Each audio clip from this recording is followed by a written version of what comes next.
Okay, so I think we will start.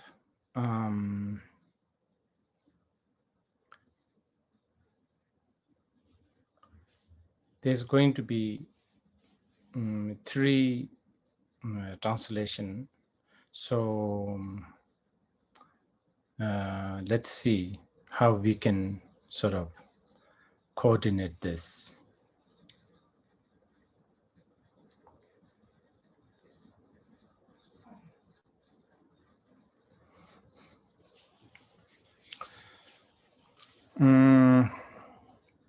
First of all, I like to express my joy for connecting like this.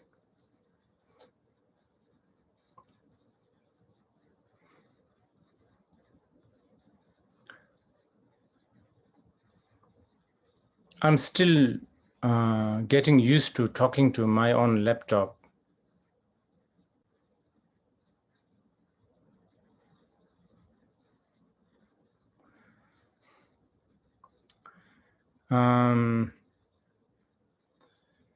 It has been very challenging time, but I think a lot of people have also make use of this opportunity to, I don't know, to reflect upon themselves.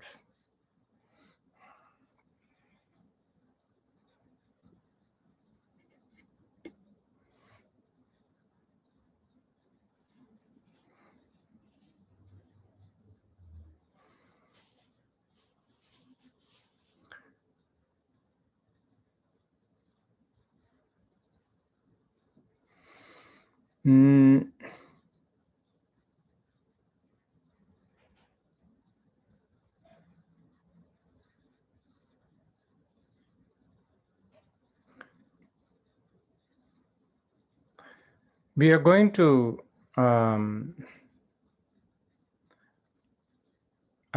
chose this title, You Are Your Own Master, which is actually a classic Buddhist, classic statement from the Buddha himself.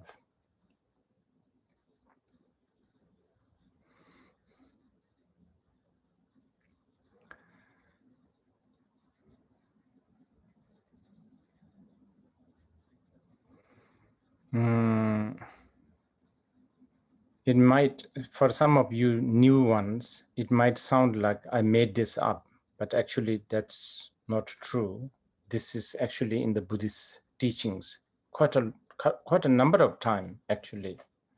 And it's an important one.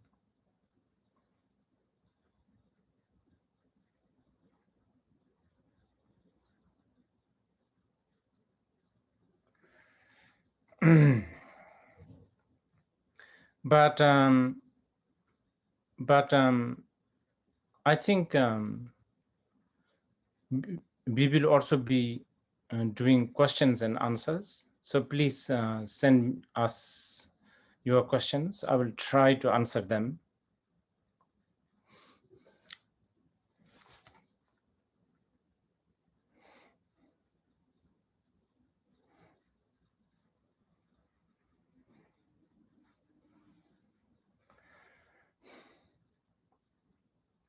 Are the translator okay? Is my pace too fast, too slow? Oh, okay, good.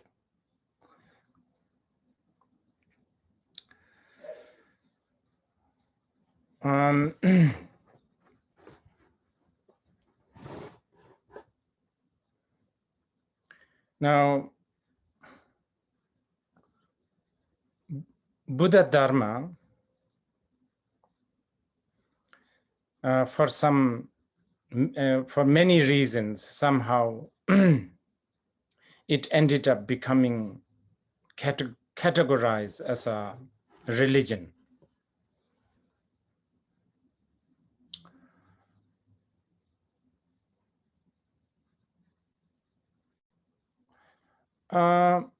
It's in certain ways, it's understandable because coming from India to begin with, and it has a lot of sort of Indian nuances, symbols and rituals, and then of course after that when it go to like China, Japan, etc., then it had all these their cultural input, so to speak.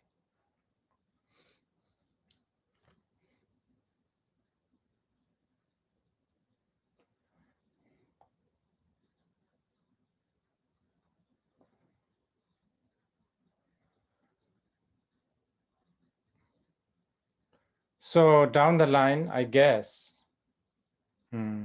after 2,500 years, somewhat understandable that people now see Buddhism as some sort of ancient religion.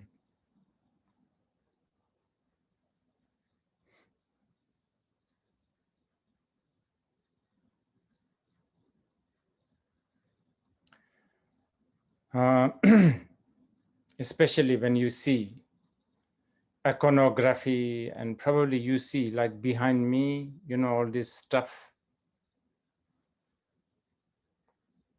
For those who are very new, it might even look like some voodoo stuff.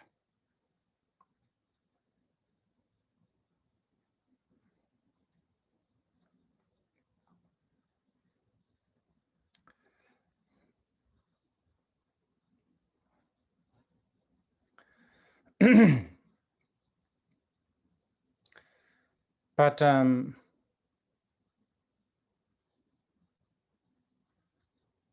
Buddhism is basically it's a path, it's a way.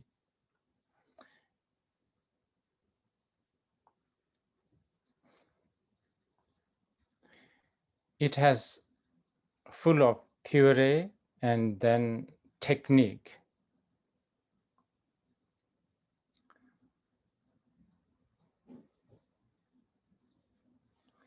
And it's really fundamentally the theory and the techniques are all to study life. That's what it is.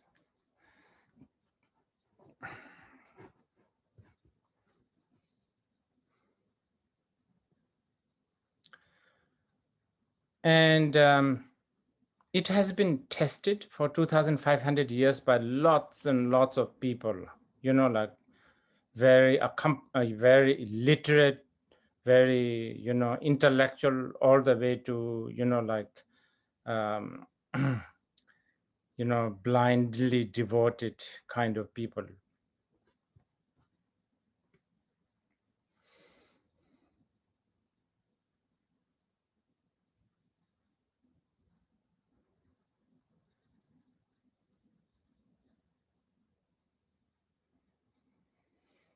And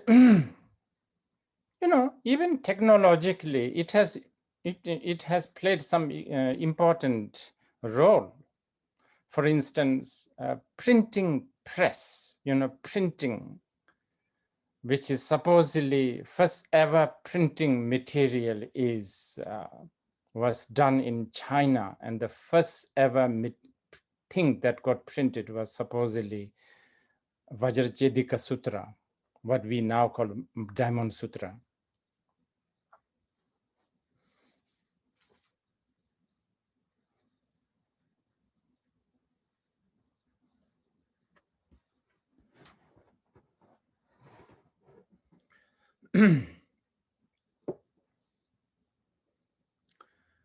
But more importantly, Buddhism has the experience, so to speak, experience of 2,500 years of experience of looking inward, which is kind of important.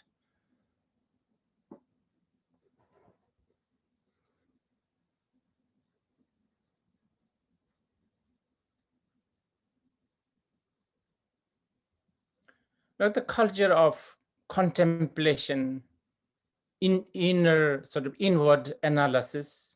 That's basically a very, that's actually the big part of Buddhism, and that's important.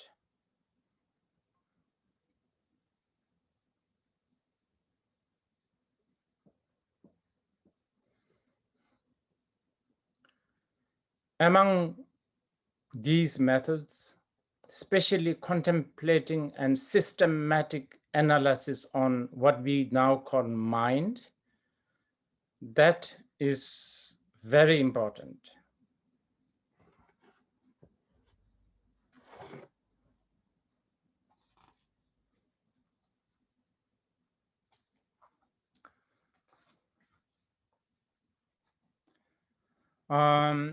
Actually, not just Buddhism, you know, in China, Taoism, and in India, there's the Sankhyas and Jain, and there were a lot of people 2,000, 3,000 years ago, they were looking inside, you know, looking inside.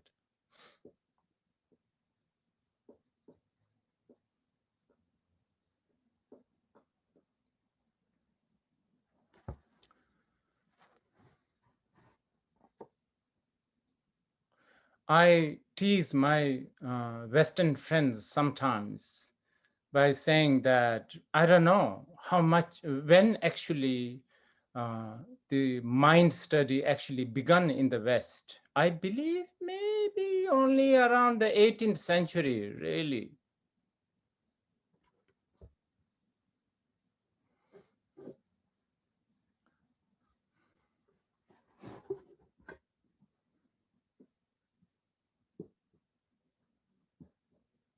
I'm talking about really comprehensive study, you know, really pages after pages of books written and hours of discussions and schools being created.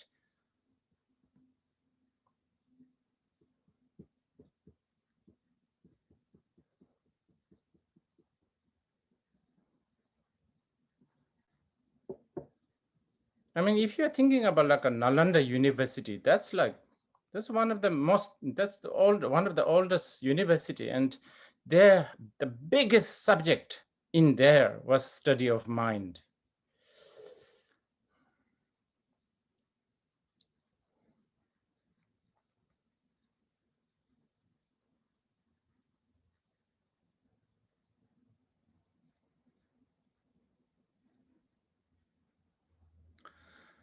Well, to begin our, what do you call it, our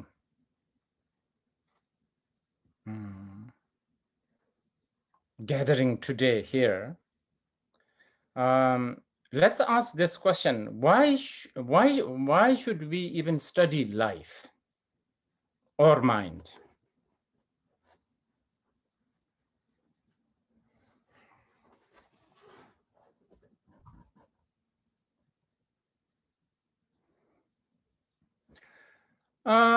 Broadly, you can say because, you know, as a sentient being, not just a human being, as a sentient being, you are looking for some sort of a satisfaction and all the way to happiness.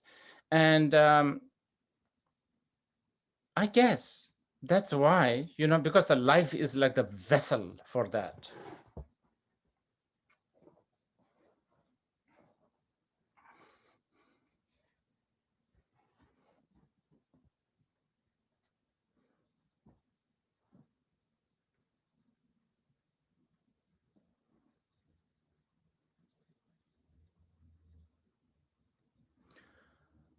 You know, almost every month, I get this question: what is the purpose of life?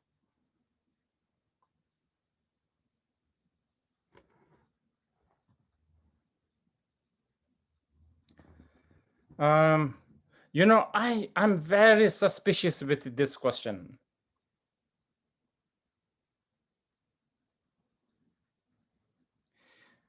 This seems very Abrahamic question to me. As a Buddhist, I'm very suspicious of this question.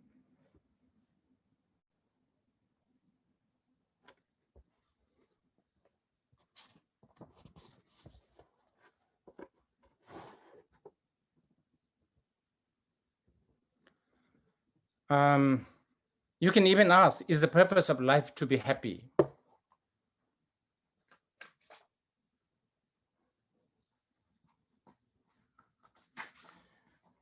Yeah, of course. If you ask me this in the street, I have no choice but to say yes, of course. What do I say?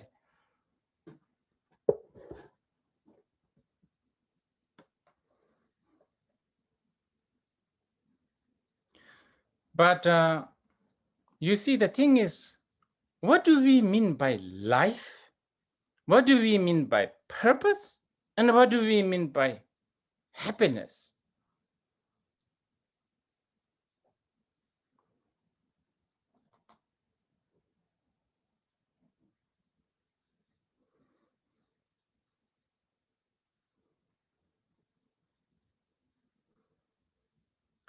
This words, this life, purpose, happiness, these are all such a vague words. It doesn't mean much, actually.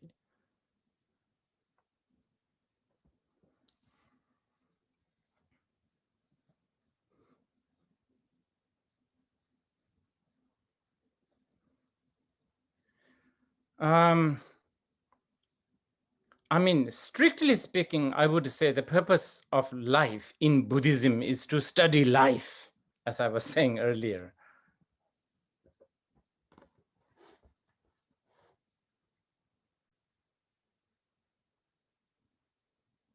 And to study purpose and to study happiness.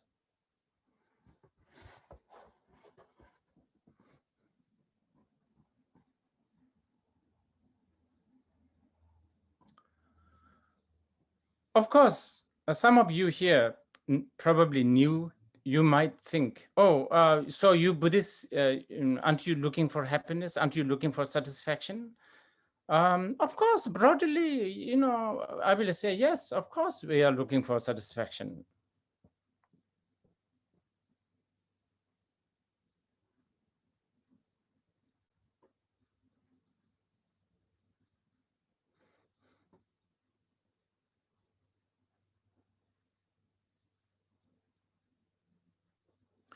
I'm stressing this because sometimes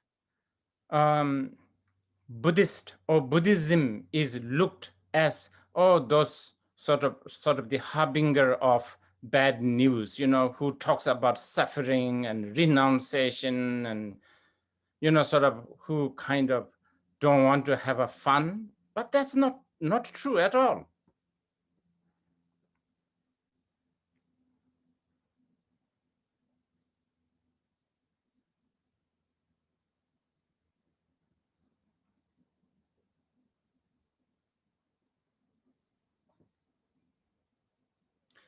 I guess there's a reason for that, because many times we sort of depict these things as many times you see this, like people in the cave meditating, milarepa, only nettle soup. So we glorify those things. So we thought, oh my God, Buddhists, they have to do that,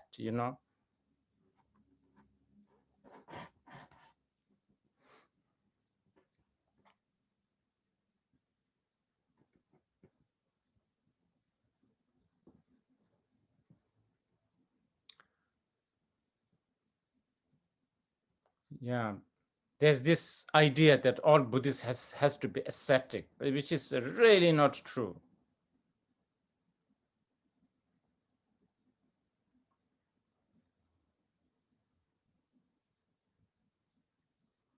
Ascetic life, simple life is, for those who think that is their purpose. I mean, that is their satisfaction. There are a lot of people who get satisfaction by being staying in simple life.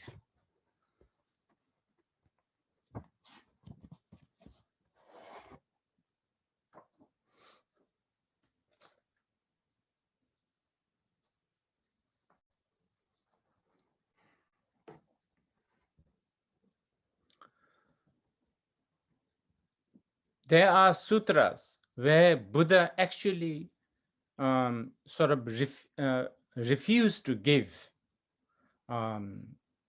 refuse to ordain somebody who wants to become a monk. He told them, oh, you should remain as a merchant.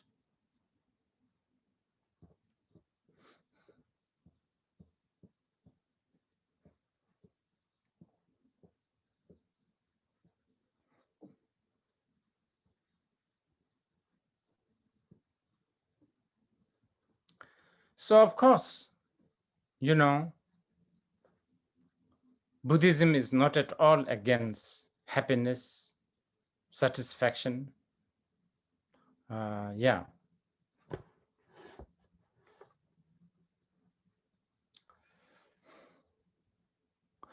But let us define. How do we define happiness?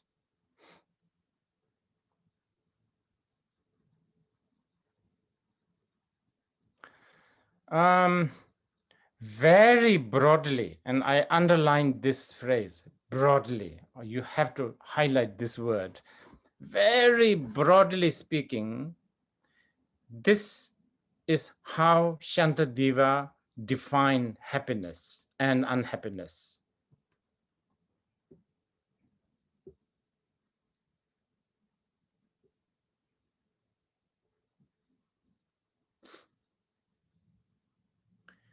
When you are independent, when something is independent, then that is happiness.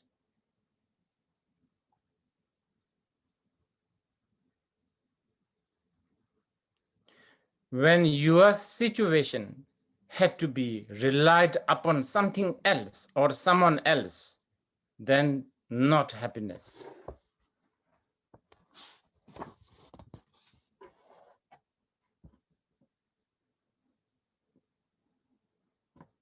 Yeah. So in Tibetan, we use the word rangwang, rangwang. Rang means self, wang means sort of power, independent.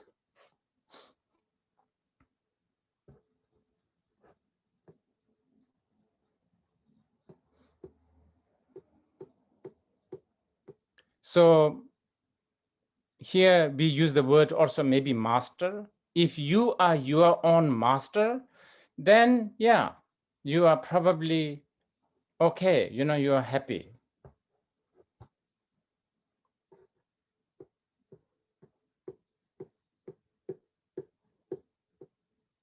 You are your own commander in chief.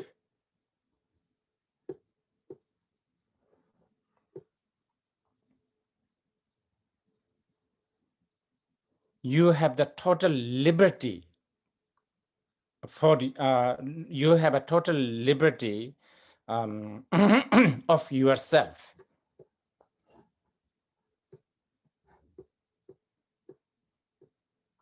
And you have I don't know, just to add more definition, you have a total self-control, then yeah, then satisfaction.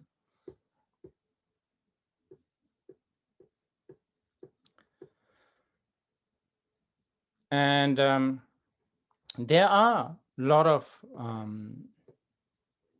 there are many other statements that Buddha made, like rangi rang, but that you are your own master, and then also that even I, meaning Buddha himself, cannot lift you from your pain.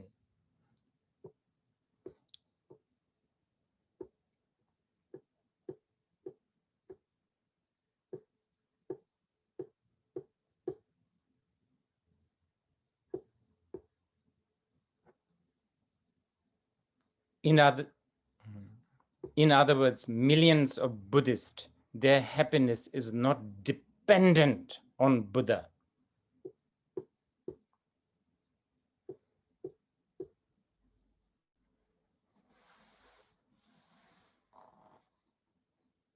If millions of Buddhists' happiness is dependent on a Buddha, we are in trouble. He's left, gone.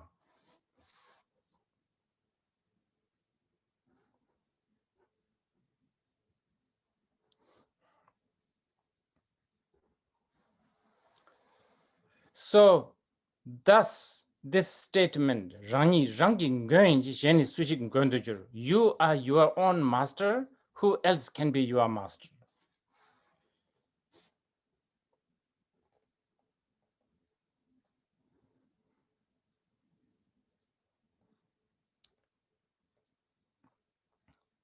But this statement is vast and deep.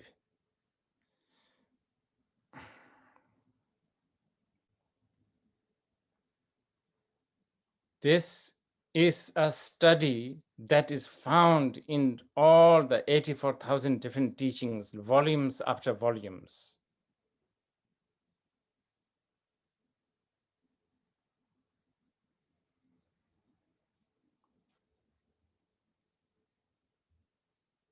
How you are your own master and how you should acquire that.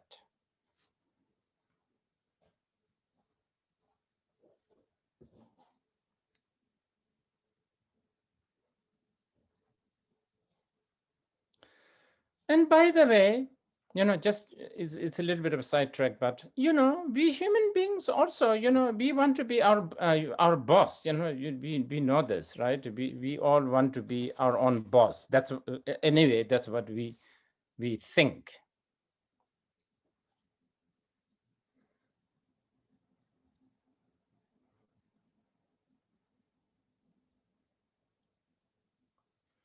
Everybody wants to be manager. How many books are written for management?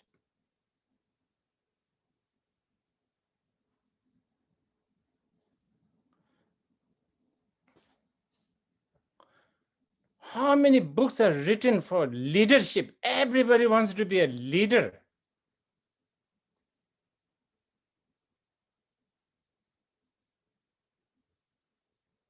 I don't think there's even a single book how to be sort of the other side, being managed or being not the leader, being led. That's a really important book somebody should write.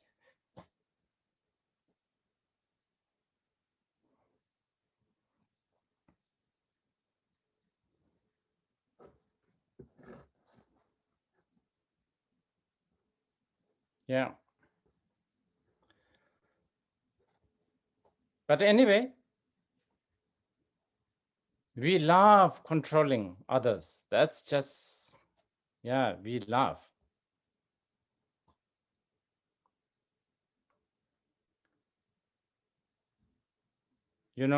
Parents wants to be the boss of the children.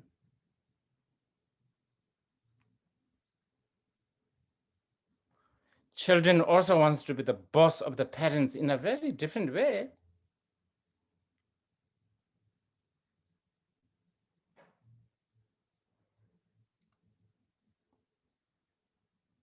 Then, of course, we want to control our enemy. Enemy wants to control us.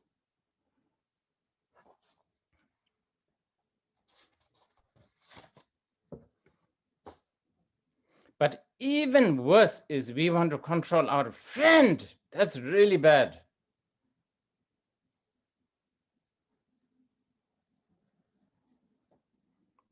And the friends also want to control us. That's what friends are for.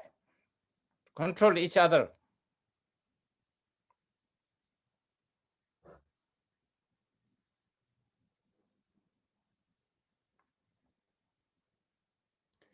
But as I said earlier, even in Buddhism, broadly speaking, we, the path of Buddha, part of the Buddha Dharma is how to be in control, how to be the commander in chief, so to speak.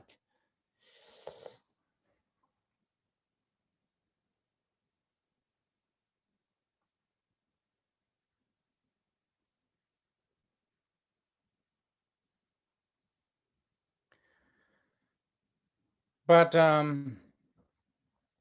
as many of you know, when we talk about control, like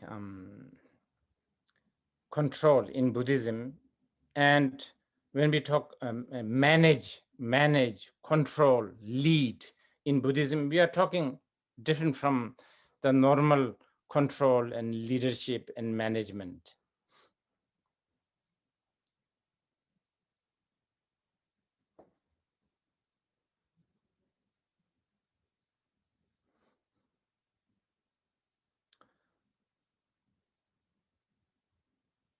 We are talking about basically controlling your own mind, commanding your own mind.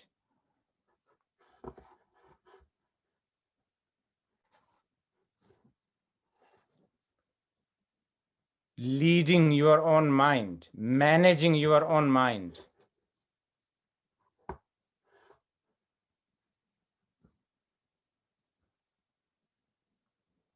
Yeah, this is actually, you know, sometimes this is how the Buddhists summarize things. If you ask, what is Buddhism? Then this is how we summarize. Don't do bad things, do good things, but tame your mind or, control your mind.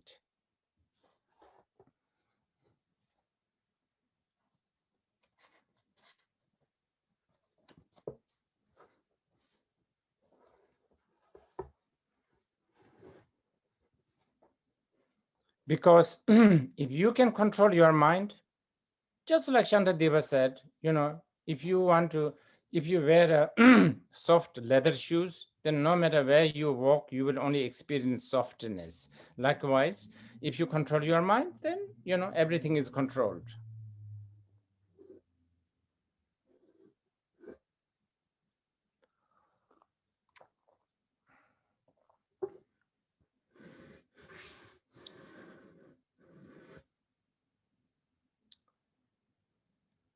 But, you know, most of us, we have no plan to control ourselves.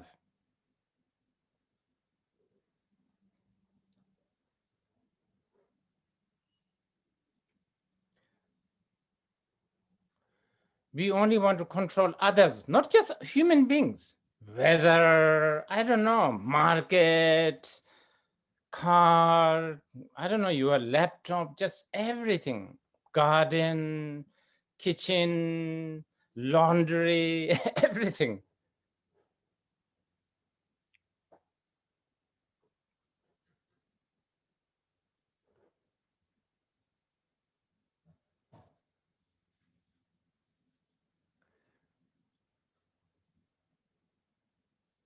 So this is why I said, you know,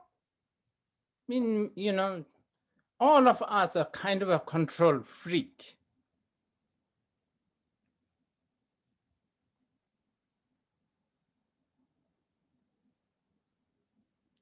And I think in English, the word freak means there's an element of deformation, deformed, right?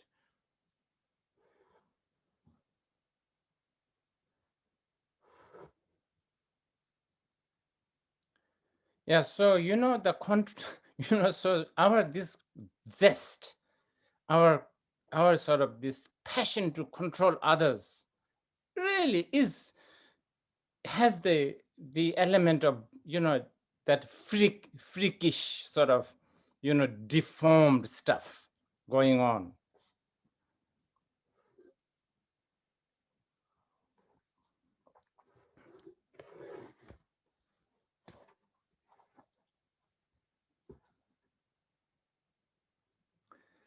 Before I came to here, I Wikipedia the word control freak.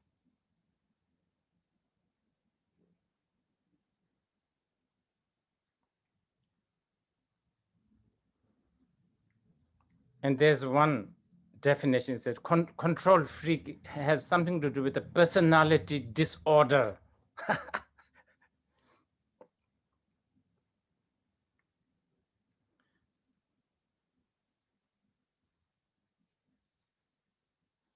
So yes, in the process of becoming a control freak, all of us, we develop personality disorder.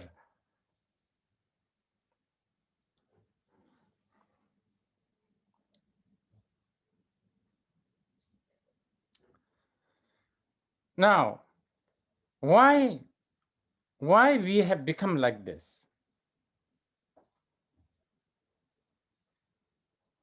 Why are we obsessed in controlling things? Why we want to fix things? Why we want to control things?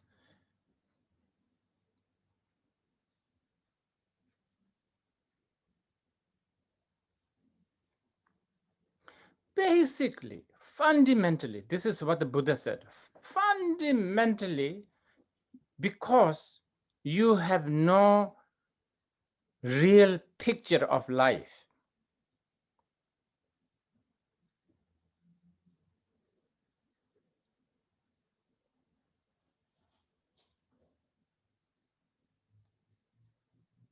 There's a really beautiful Tibetan word called 𝗲𝘂ஹિ𝗲, which means basically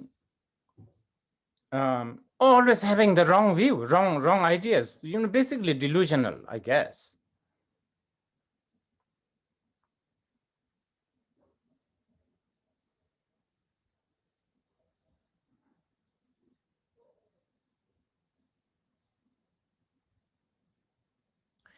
We look at something that is really not really 100% satisfying, but we think it's happiness.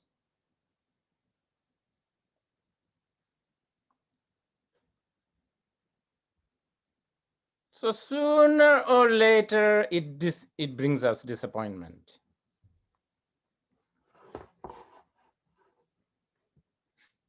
We are always looking at things that are momentary, but then we imagine it's the continuity forever, like that kind of thing.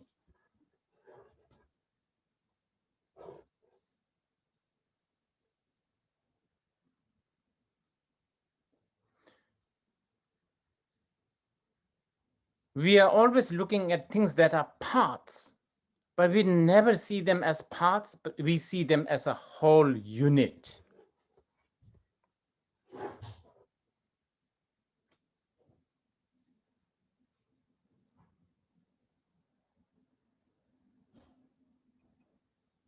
When do you ever remember? When you see your friend, do you ever remember one time you see your friend only in terms of their, I don't know, nails or I don't know, hair, hair in their nose?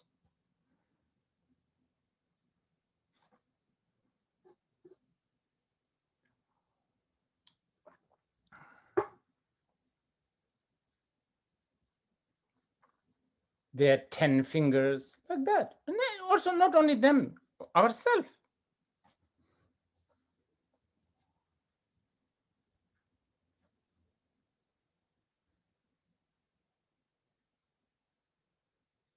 We look at ourselves, as some sort of a whole unit, some sort of a whole thing, like even, we don't think in terms of toes and, nostrils and stuff like that.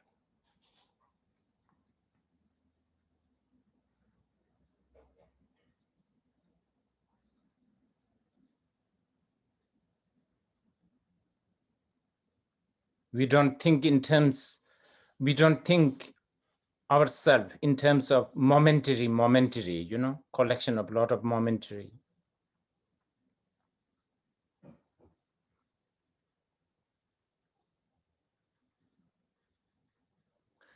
And also a very important one, we always are looking at some sort of apparition, some sort of a projection, some sort of appearance, but always end up thinking that's real.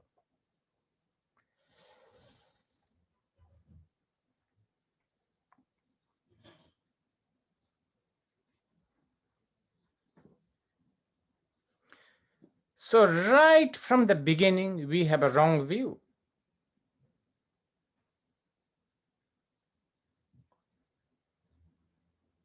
A mistaken view, delusional view, I guess.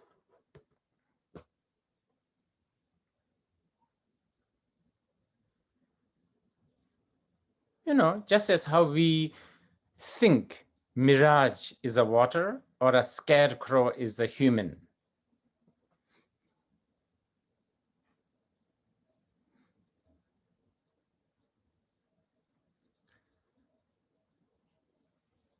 But not only we have this kind of a wrong view or mistaken view, we get habituated with these mistaken views.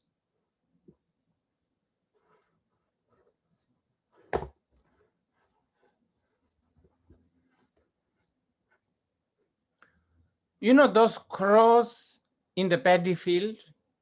Day after day they come, and when the scarecrow moves a little bit, they are still scared.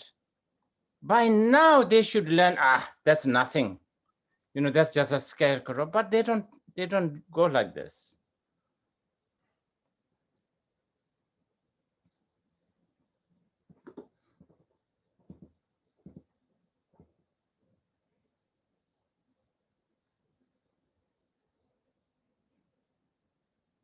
And just like the bees inside let's say a glass jar or a window, a glass window, like hours and hours of trying to get the other side. By now they should learn, you know, it's not going to work, but they don't. They just want to do this.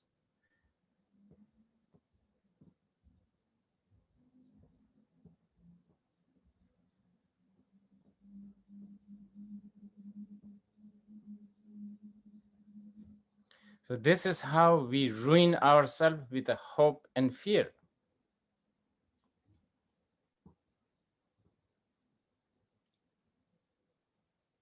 Not just the hope and fear, but the habit of the hope and fear.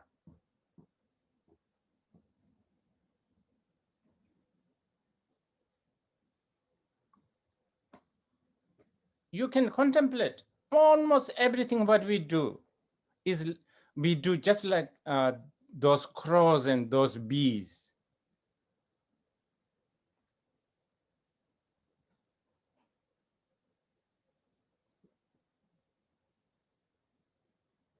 By now, we should really learn something, right? Okay, this is not going to work. But, you know, most of the time we don't.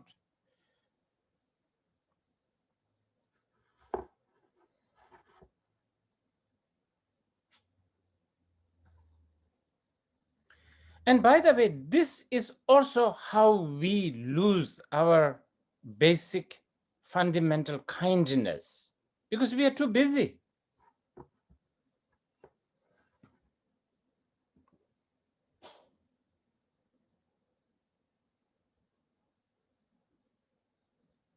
So we don't really think about others, you know, no sympathy, no empathy.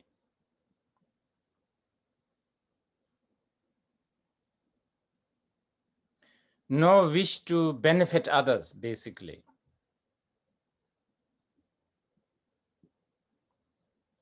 So basically what I'm saying is when we become control freak, we end up also undermining the others. You know, this is the same thing, right? Undermining others.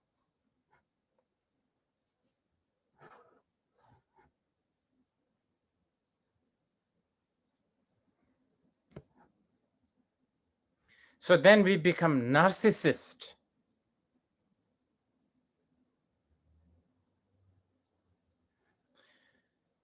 So then we think that freedom, liberty, individual rights, these are some sort of an entitlement.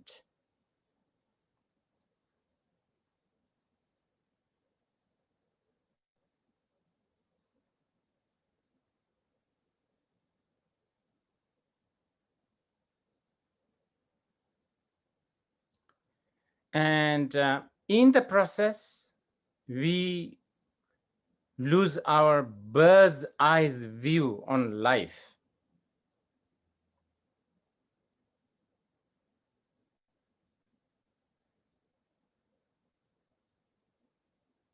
We only look at our life from one angle and we are stuck with it.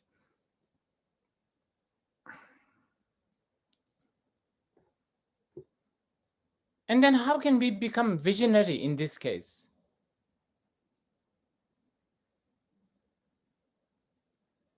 You know, you want to be a manager, you want to be a leader, you need a vision.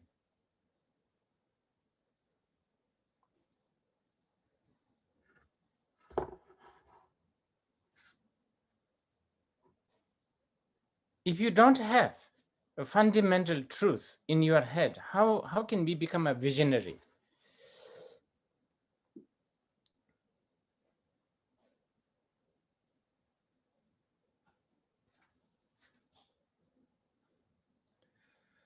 So for this reason, we should really sort of learn to be one's own master.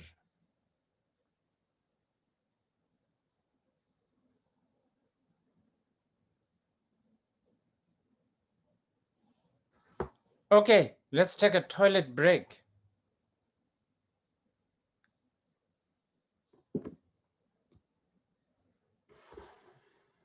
$10 minutes, maybe 15 minutes, 15 minutes.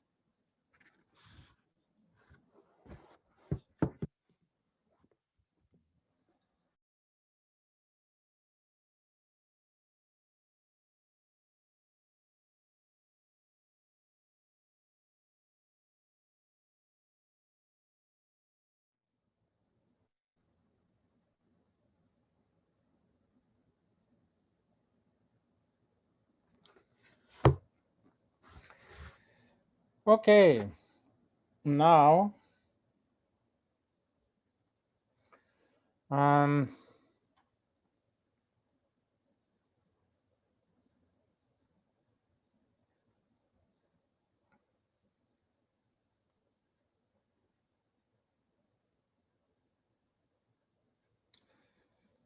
so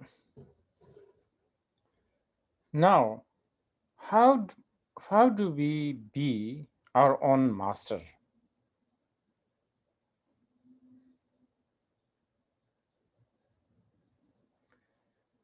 I think it's actually important to even first fundamentally it's important to know and have confidence that we can be our own master. This is fundamental.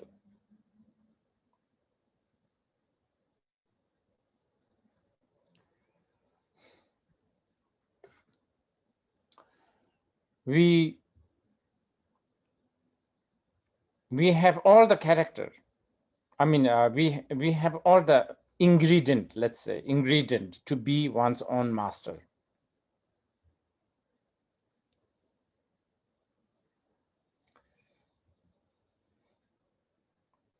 If we can pay some attention to this, invest our time and energy, a little bit of this, it's there. You don't have to download from somewhere this one.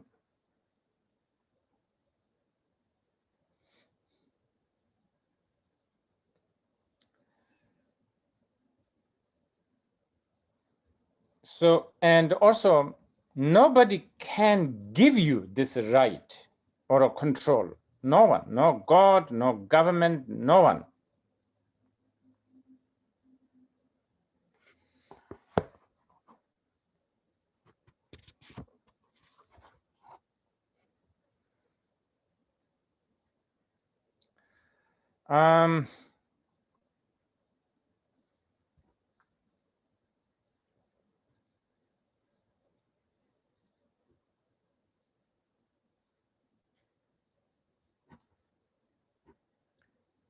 And for many of us, this may be a little difficult. I mean, a little difficult to first acknowledge that we have full capacity, we have a full capacity, and I don't know, the ingredient to be one's own master.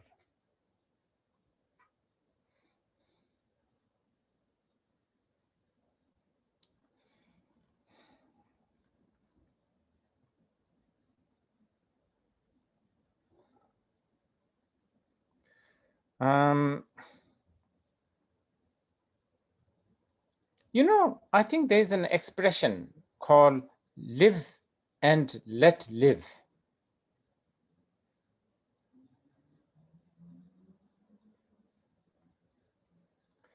There's also another expression called do your own thing.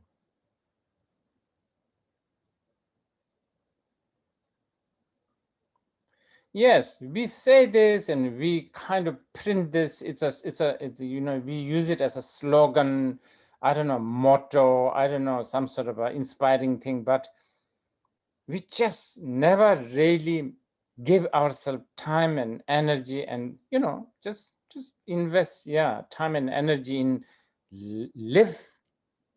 First live and then let live.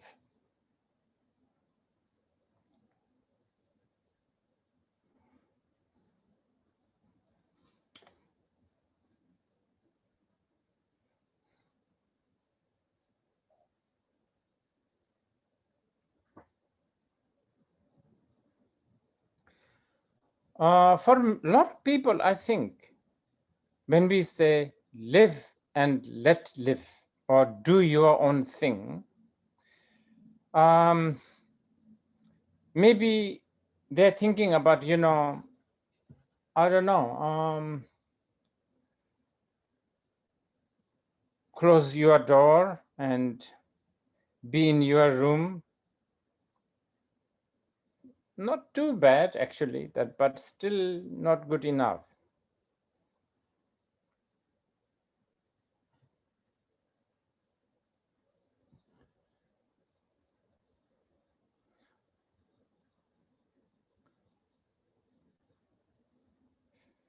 Or go for a stroll, walk, especially in the forest. That's not so bad, but depends how you are walking.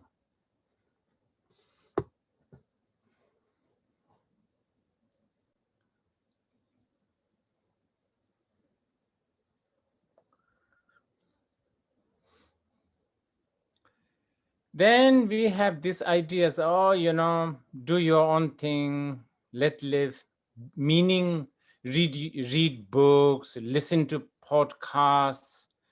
Oh, now you are, I don't know.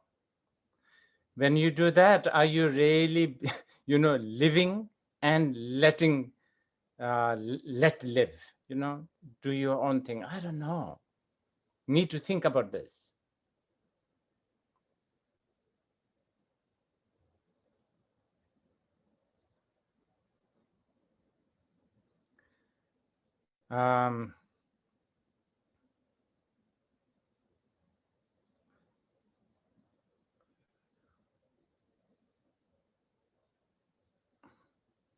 Listening to news, opinions, reading articles, all of that, maybe not really helping you to live and let live.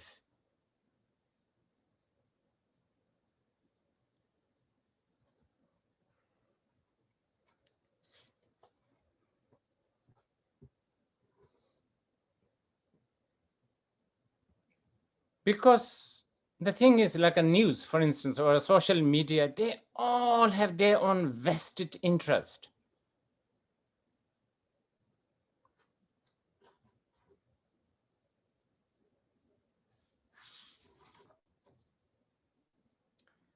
And most of their vested interest is designed to not to let you live.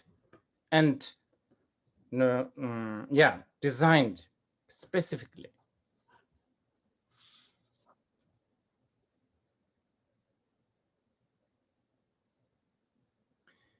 So it doesn't matter whether you are reading New York Times or whether you are reading Pyongyang Times, they all have their interest, vested interest. So, you know, how much are you really living and letting other make you live? You know, this is something to think about.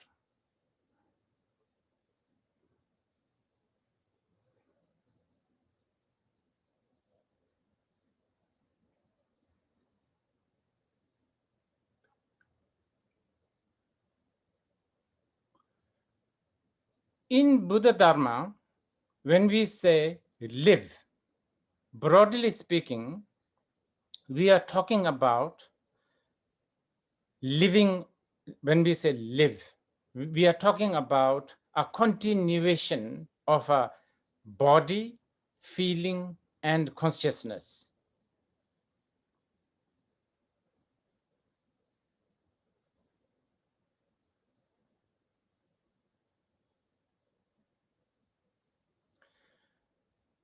So if you want to live and let live, or if you want to do your own thing, you have to let your body, feeling, and the mind be free from all kinds of fabrication.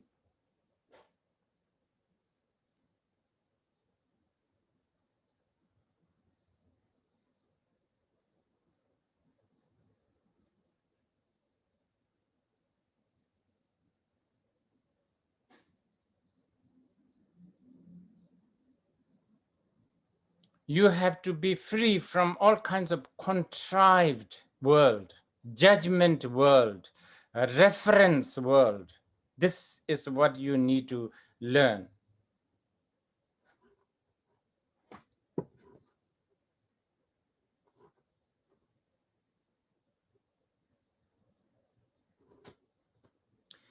I'm not saying that you should not read New York Times.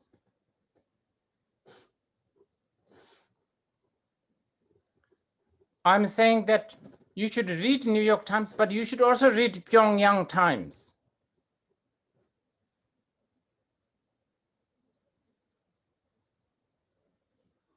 And especially those who are liberals here listening, you have a prejudice to believe in New York Times. I know this. I myself is one.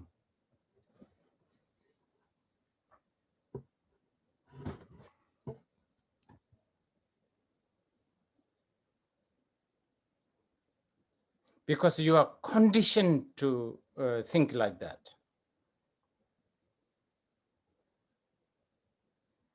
From the time you went to kindergarten, you have been programmed, conditioned, manipulated like this.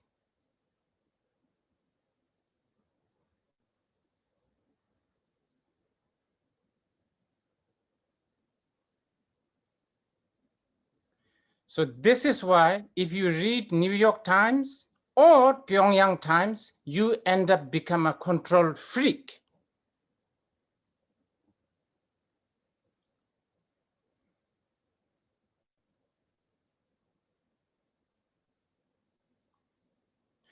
Pyongyang Times does not make you more control freak than New York Times.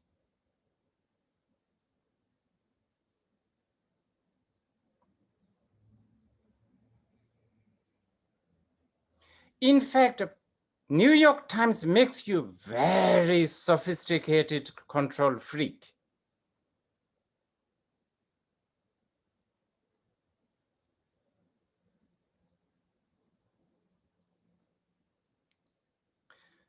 Do you remember what control freak is? So by reading New York Times, you become very, very sophisticated, deformed person.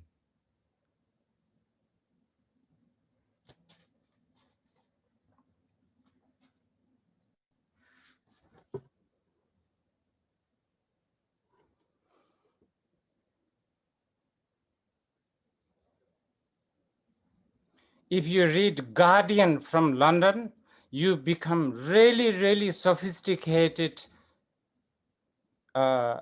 personality disorder person.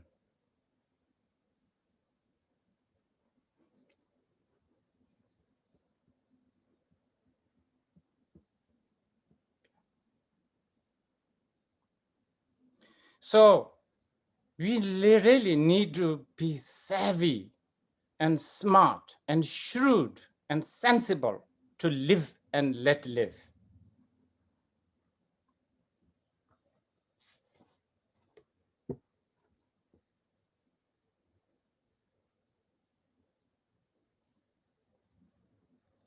This is actually one of the fundamental teachings of the Buddha.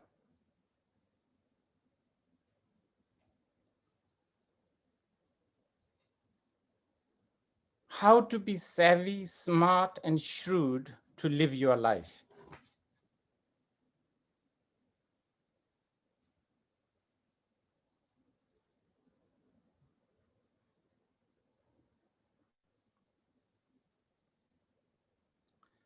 And as a side effect of that, you also gain karuna, like kindness. You begin to have a sympathy towards those who are addicted to Pyongyang times.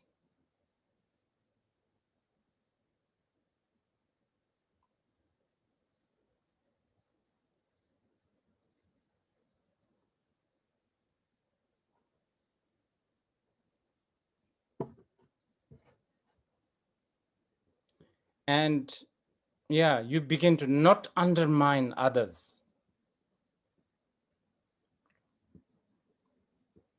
And then you begin to become less and less, what do they call it? Megalomania?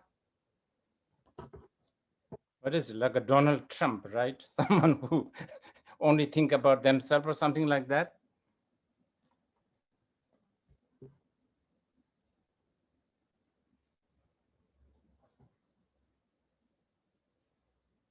Okay, so now how do we do this based on the classic Buddhist structure?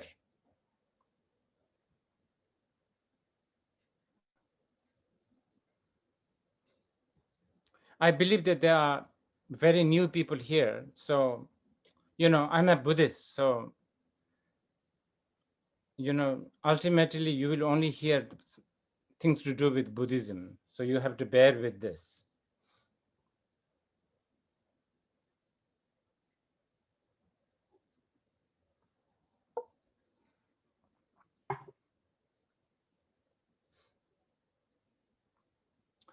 Now, so to really follow a structure based on, sort of the Buddhist structure, I'll just give you I will just, tell you this, and then, you can see.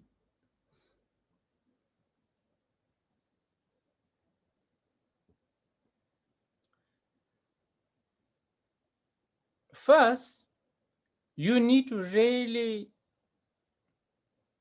see flaw in all the way we do right now.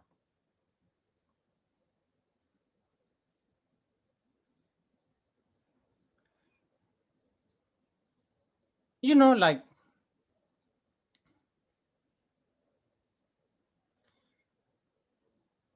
everything that you like, let's say like, okay, I'm sorry if there's a New York Times reporters here, I'm sorry, but somehow this is now stuck in my head. So I think I'll have to repeat this again and again.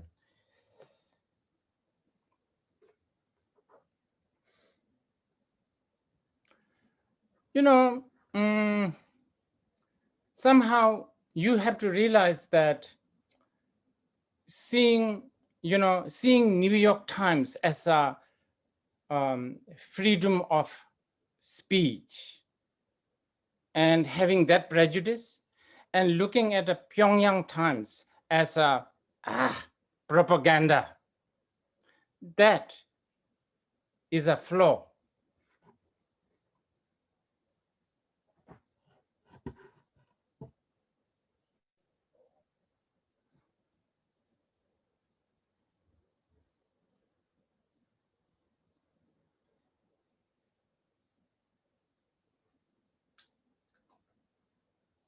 I'm not making any personal judgment here, by the way, so don't misquote me. I'm not saying that Pyongyang Times is better than New York Times. I'm just saying that they both have a vested interest.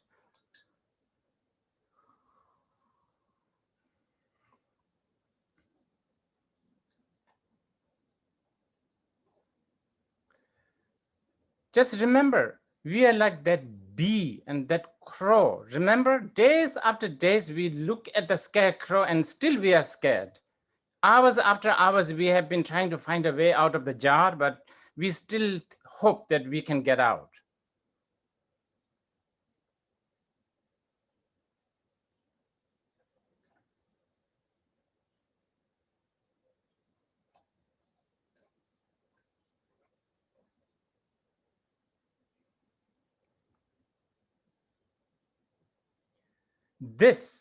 So we need to actually acknowledge that we have this flaw.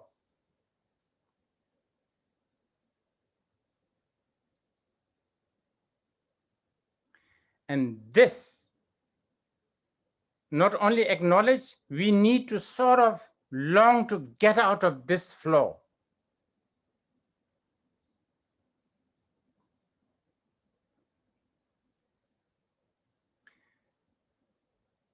We should be brave to get out of this comfort zone.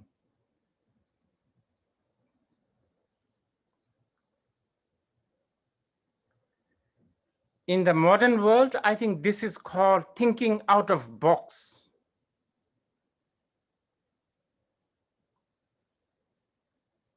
In Buddhism, we call it renunciation mind.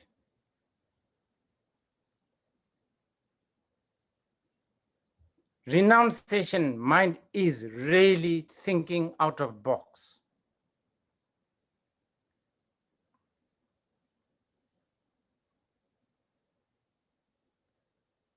A renunciation mind has nothing to do with the shaving hair and, like going to cave, etc., etc. It's really to think out of box.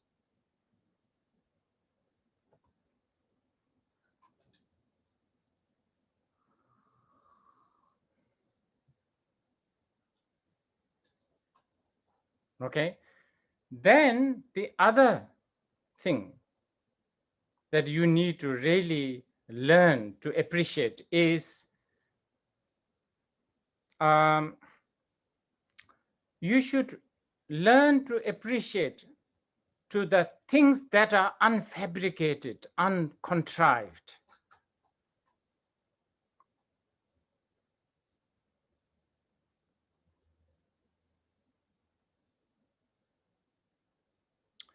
This may be a little bit more difficult than having a, sort of seeing the flaw of our, remember I was telling you earlier, that's already difficult, but this easier than this one.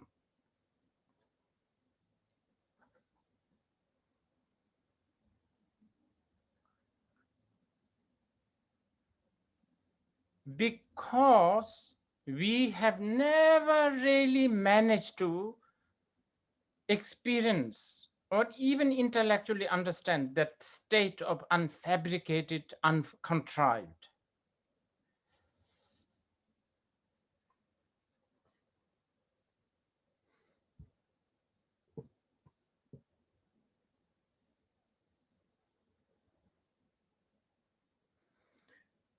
So for this, you need to do a little bit of hearing, little bit of contemplation, little bit of analysis.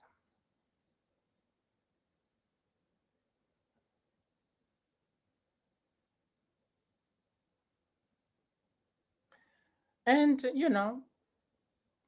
it can begin with something very, very small.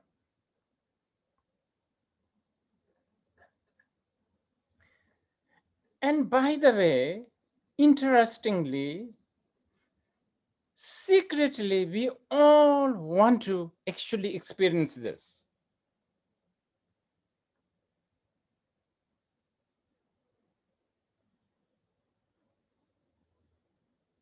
Why do you drink alcohol?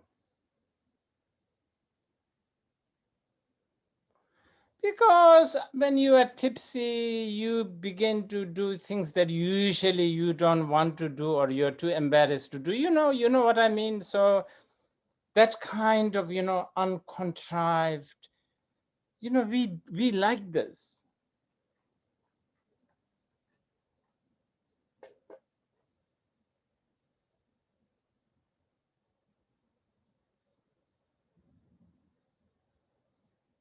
And also it's really nice to see a kid. It's nice to see naked kid, like in the restaurant walking completely, don't give a damn about what other people think. We kind of like that, it's so, like we don't do it ourselves, but we kind of don't mind, and we feel very amused and sometimes even happy to, like so sweet that they do this.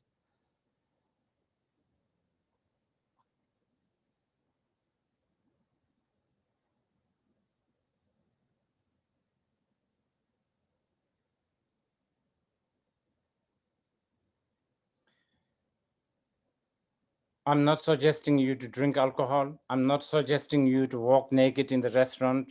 Please don't misquote me.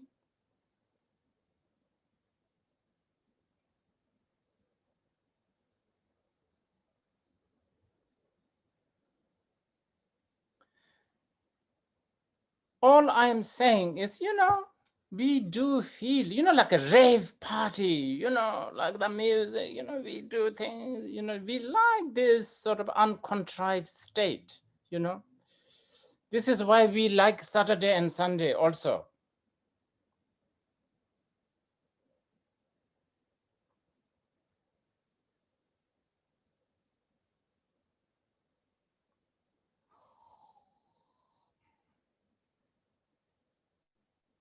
Like whenever you have chance to live and let live, you wear pajamas, not tuxedo.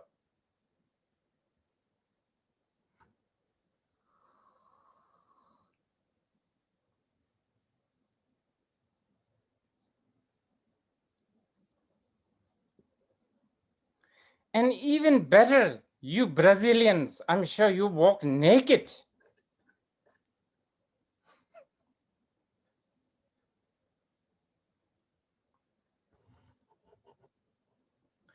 So here what I'm saying is you really need to long for this uncontrived, unfabricated, unmanufactured, unfranchised state. You really need to long for it. This is important.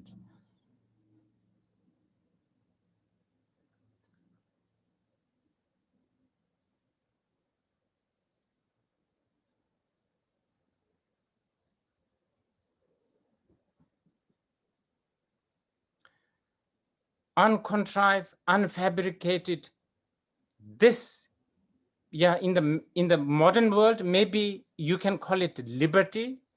In Buddhism, this is nirvana.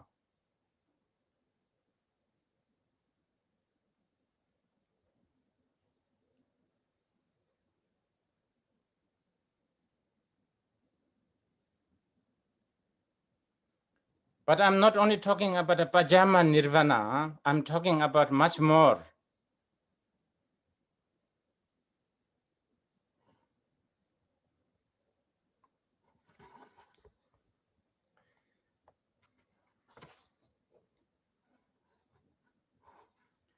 Okay, so this is the second.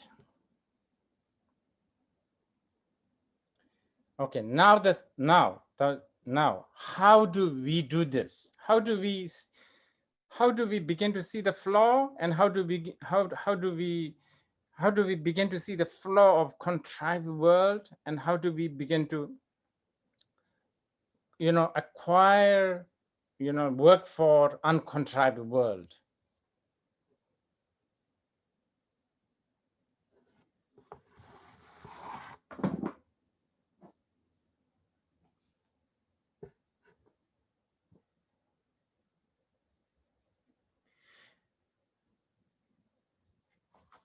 So for that, you need to get accustomed to certain way of living, or attitude, or motivation, or yes.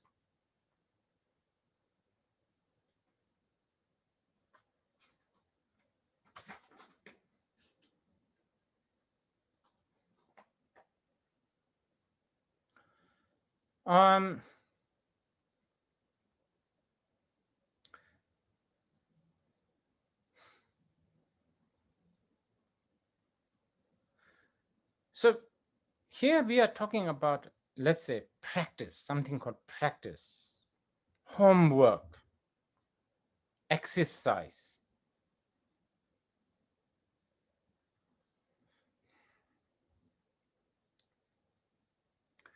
Now, this term, exercise, practice, Buddhist sort of homework, this has really been misinterpreted and what do you call it? Mispresented, I feel.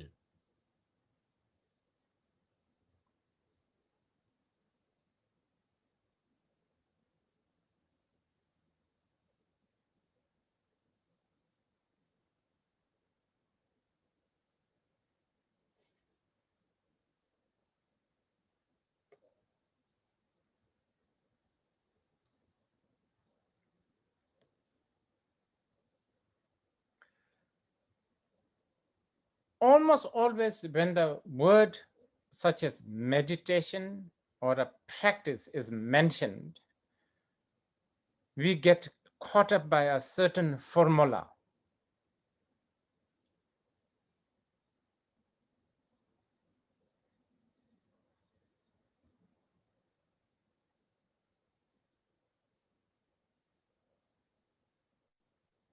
And by the way, those formulas, they can be quite good. I'm not at all suggesting you should get rid of them. But, by all means, they serve a lot of purpose.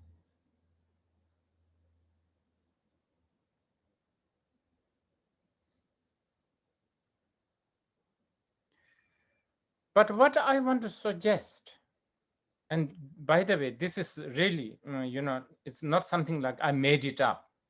It's based on the sutras and the shastras.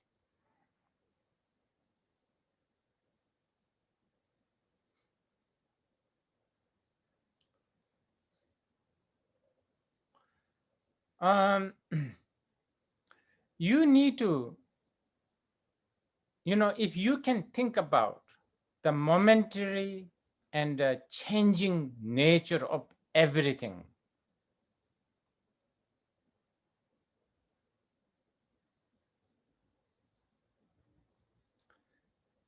not just your, I don't know, your life, but just everything, not just the seasons, not just the ideas, values, everything, that it's changing all the time.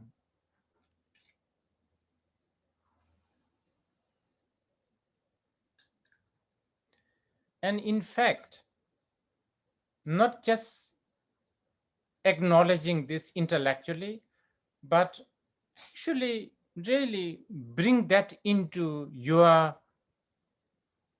conscious, conscientious, or bring that into your, mundane life.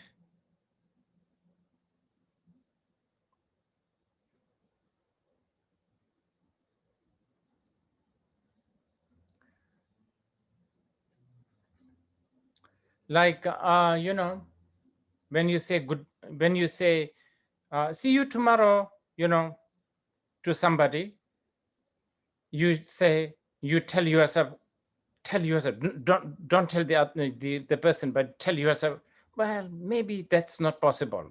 That kind of thing I'm talking about.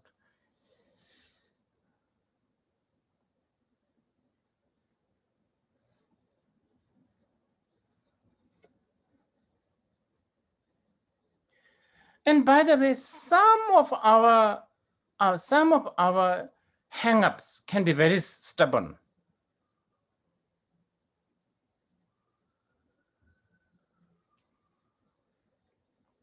For instance, like I really don't like afternoon sunlight.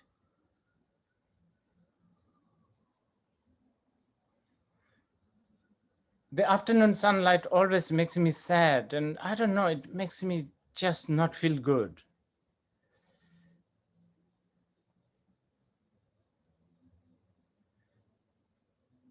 And this has been there for a long time, almost feels like a permanent.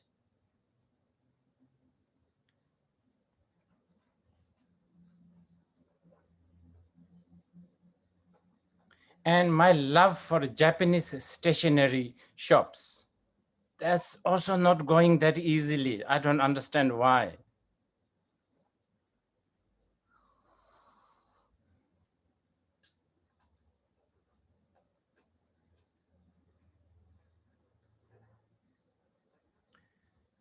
Other than that, so many of my likes and dislikes have changed so much.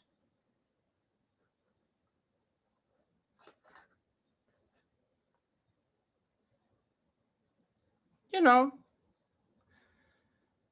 different, different change of elements, just everything, changes all the time. Just, just age also forces you to change things.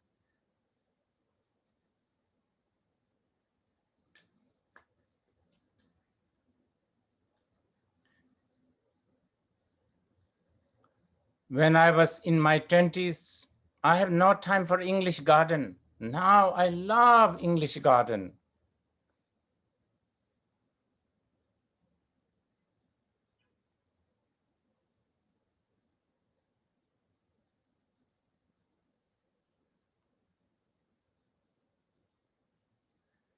Yeah, my taste in food and music and all of this like fluctuates like this.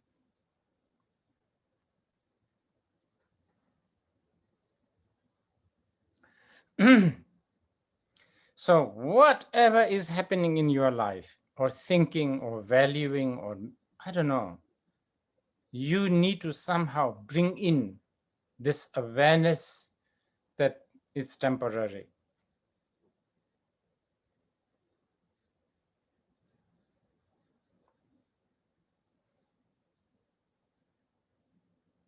You may not sit 1 minute in entire life. Sit as in, sitting meditation.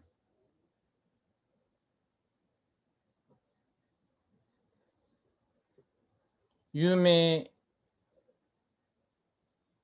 not chant mantras.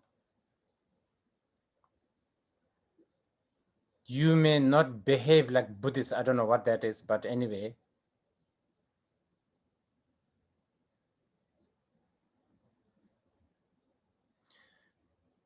But if you can consciously remember this temporariness,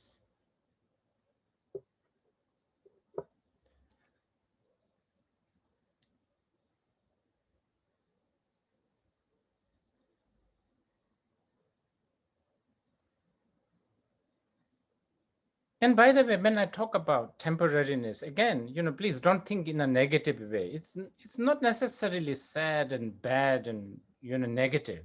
It can be really good.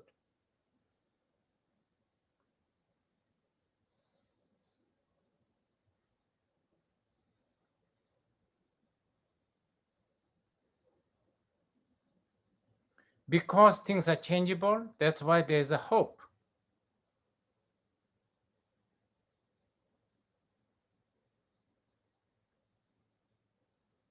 If you can bring this awareness in your mundane day-to-day life, yes, that's practice, that's an exercise.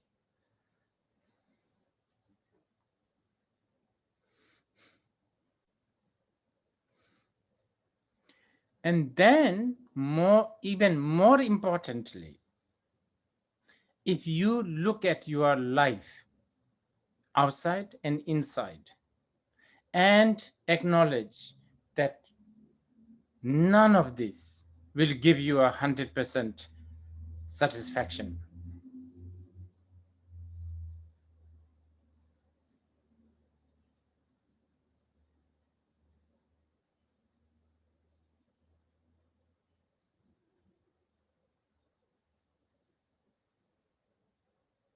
I'm not again saying you should not party, you should not hang around, you should not, do what you call it, window shopping. Do all of that. By all means, do not stop any of whatever you are doing.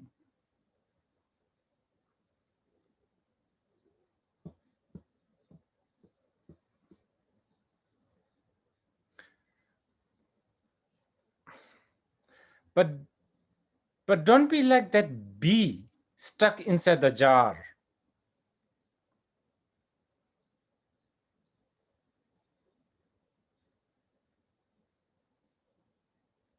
Bring in this awareness that nothing is going to satisfy you ultimately and completely.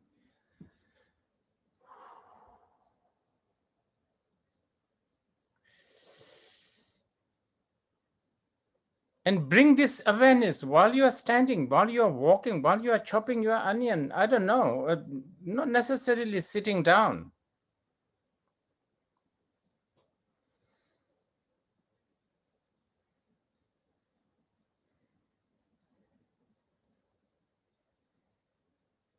This is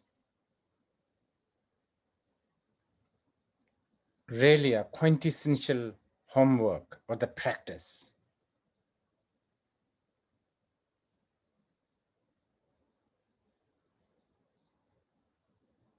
And then, now the most important, whatever appears or experience that you have,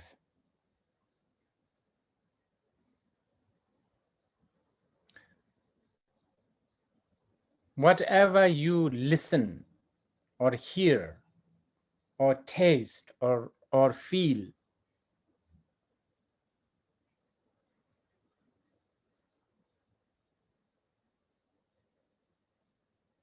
again and again bring this awareness that they're just an appearance.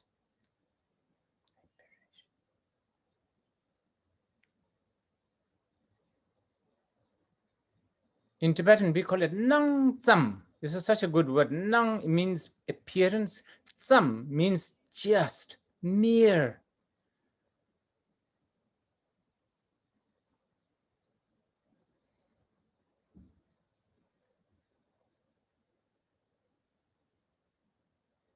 I'm not saying that they are not there.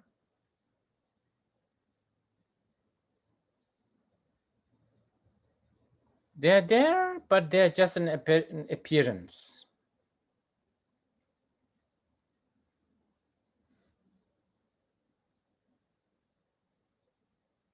Educating yourself like this, telling yourself like this, not just every Wednesday or during a full moon day, but every, just if possible, every hour, just for a few seconds, a few moments.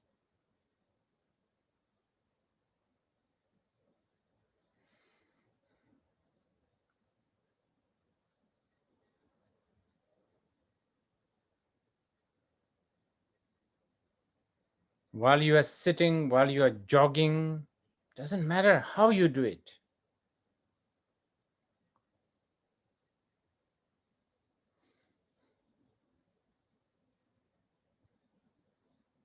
And then time to time, go to a shopping mall.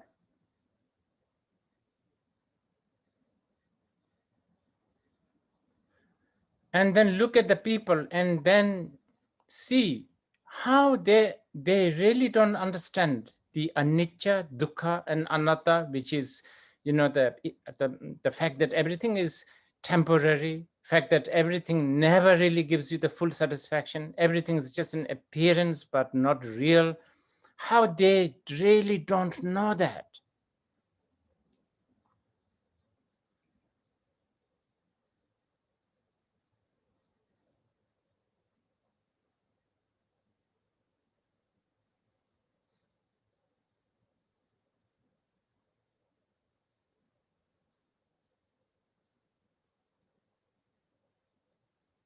And with that knowledge, you feel, I don't know, the word is compassion, I guess, love, sort of, like if you are a mother of an only child, a child who has a problem of hallucination,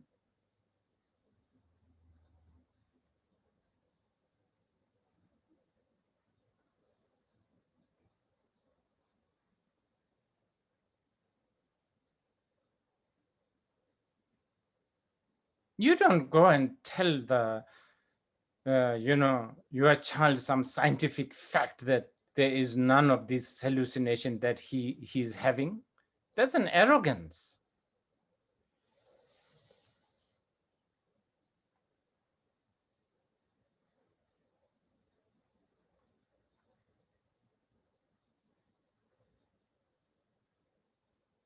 In fact, many times as a mother, you play along with what your child is seeing or hearing.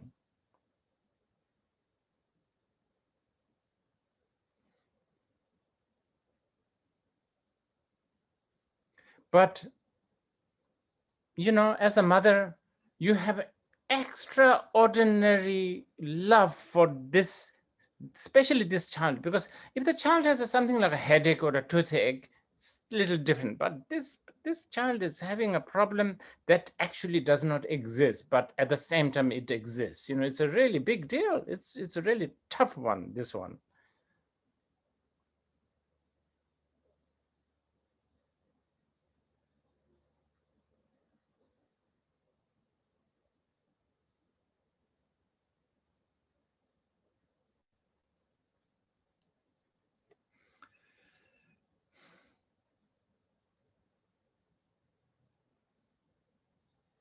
Bring this awareness, bring this information again and again in throughout, your days, weeks.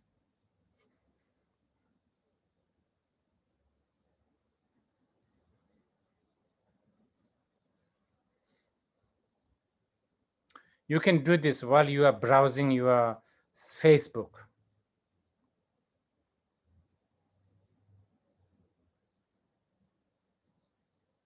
social media, I don't know, engaging with all that.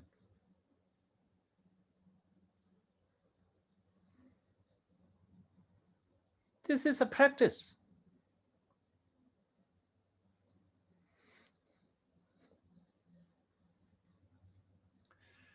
Okay, I think we should take a break again. Okay, so 10 minutes break, and then what we will do is we will start with some questions. Okay.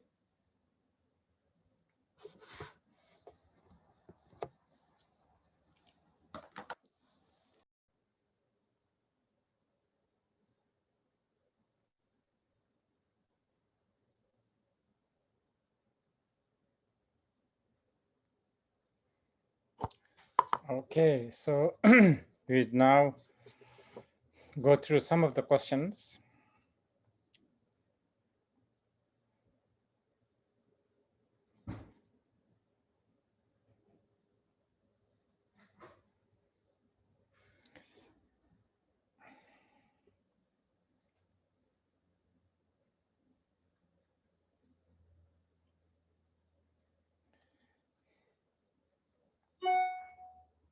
Okay, so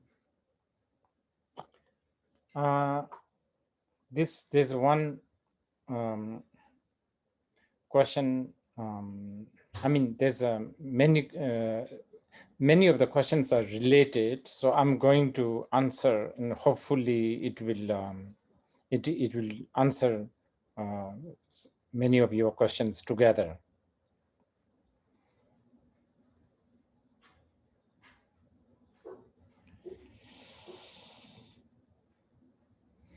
Okay. Now, a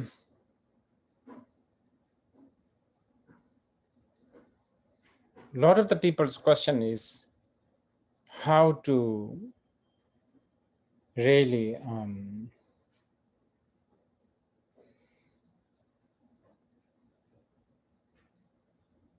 they're finding it difficult to apply these techniques, even though they know that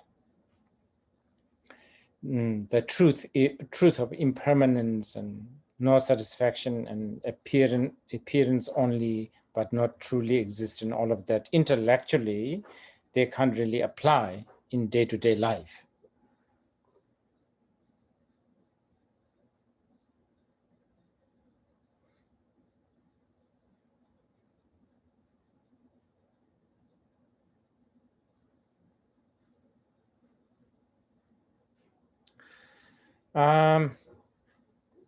This is exactly why I was trying to point out that definition of so-called practice, homework, exercise, you really need to pay some attention.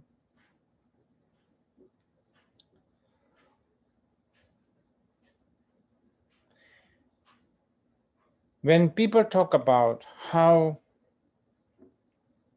they feel lazy, lethargic, unmotivated to practice this, I think they seem to have this idea that a practice must be, if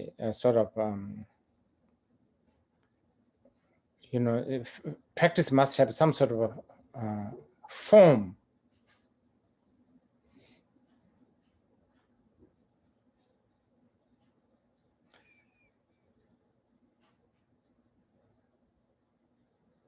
And form can be anything. Form can be, like you think, oh, I need to practice, therefore I must sit.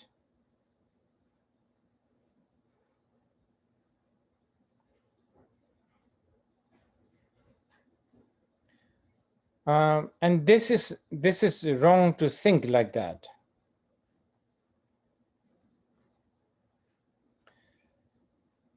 Of course, if you do have a chance and a means or a space to sit, yes, sometimes you should sit.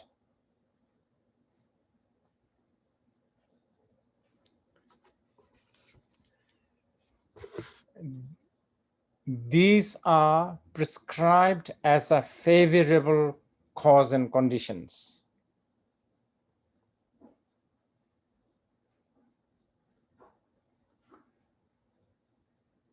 Nowhere in the sutras and the shastras, Buddha taught that practice can be only done sitting or in front of a temple or early in the morning, or, there's never a limit like that.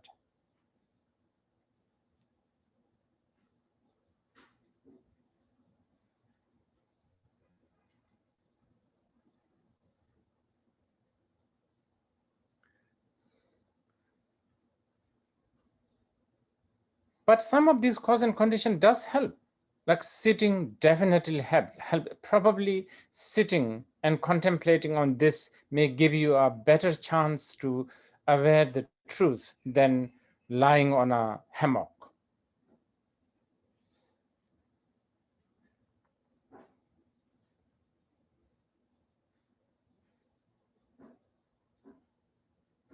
Especially if you are a beginner.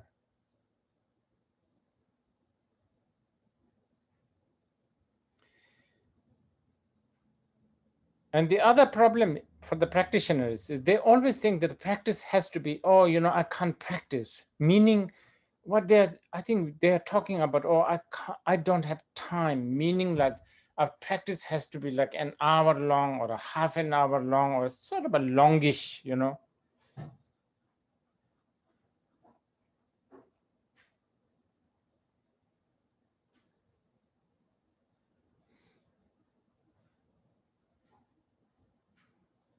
basically a form.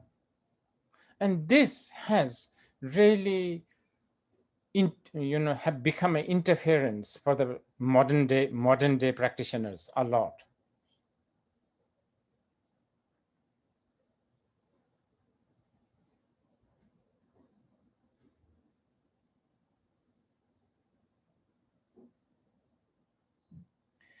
And this is why I was saying that, you see, what is it here? What is it that you really need to accomplish is seeing the truth.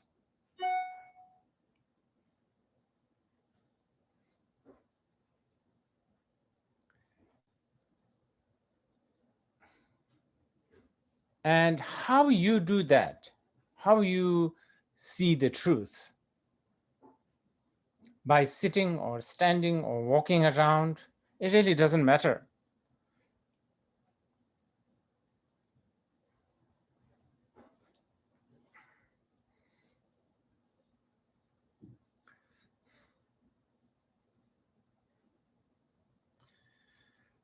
I should just finish this. You know, by all means, sitting helps, and you know, there's all these prescriptions which are all helpful. Like you should meditate up on the, you know, like top of a hill. You know, it does help. Sometimes maybe meditate or practice in front of a flowing river.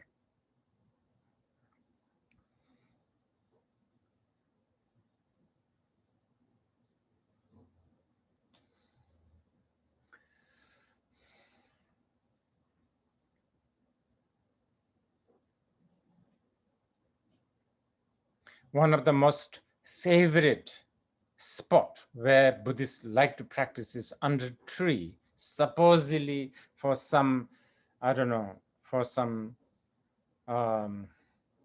elemental energy, whatever. Lot of important things in Buddhist history happened under a tree, you know, starting from the enlightenment of the Buddha, the parinirvana of the Buddha. All of this has happened under a tree.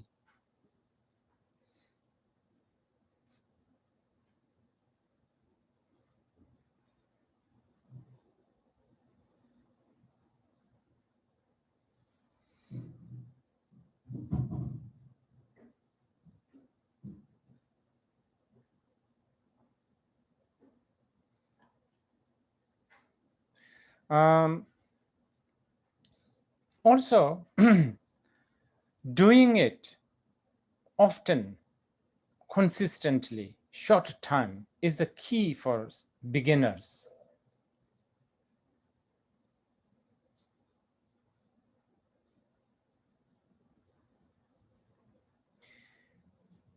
And when you don't rely on some sort of a form or a like time format, then it gives you chances to sort of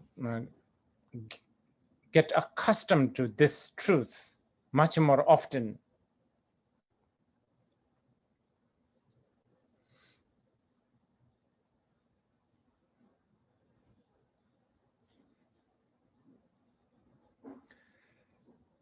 So this is why, as much as I'm not rejecting any kind of a form and a ritual, by all means, you know, if that inspires you, do it. But also, you should highly regard the informal practice as precious.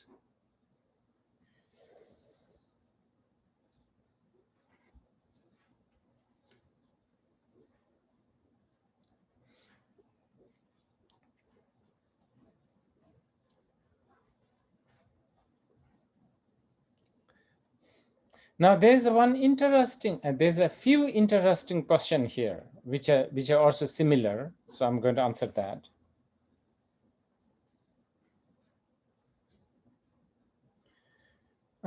Which is, some of you are saying that all these sort of seeing the truth, contemplating on truth, such as anicca, dukkha, and anatta, brings you sadness.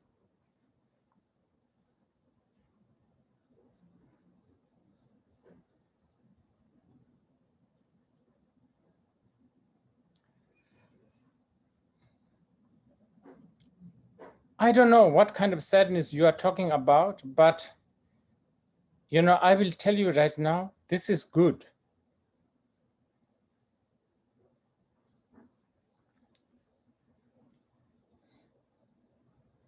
For a lot of the beginners, this kind of seeing the truth, yes, for many, it may bring some sort of a melancholy, sadness feeling.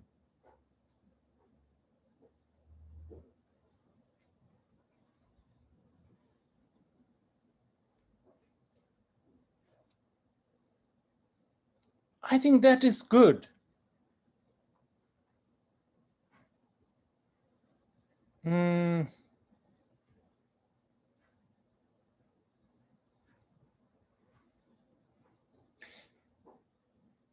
Actually, Buddha himself in the Prajnaparamita Sutra praise this kind of sadness as a noble wealth.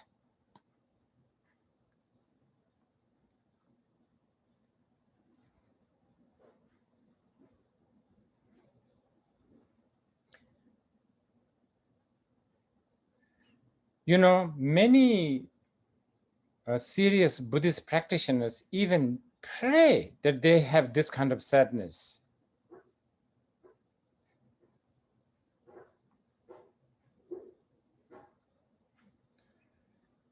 Even on the mundane level, if you have this kind of sadness that is a byproduct of seeing the truth, I think you have become a sensitive human being. I think that's good, no?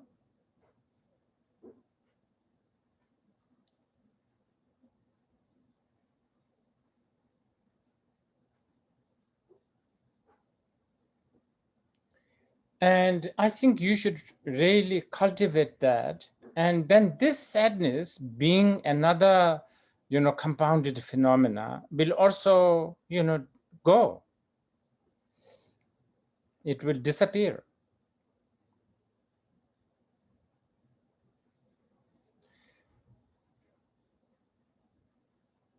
And then if I'm correct in thinking that the sadness you are talking is what I'm talking here, this sadness will then give birth to the great Mahakaruna, compassion.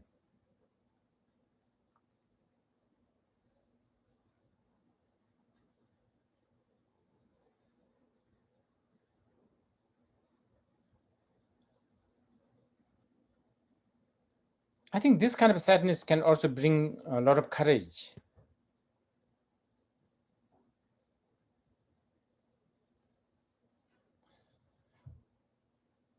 I hope you are talking about the same sadness. I think so. So my bottom line, what I'm saying is this kind of sadness, I would treasure it.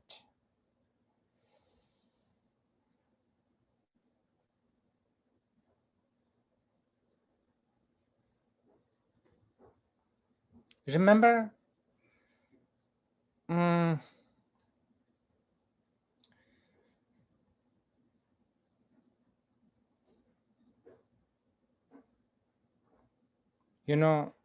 ultimately the aim for Buddha Dharma is for liberation. It's not really to be happy and blissful and joyful. That's a bonus. It happens and it's okay.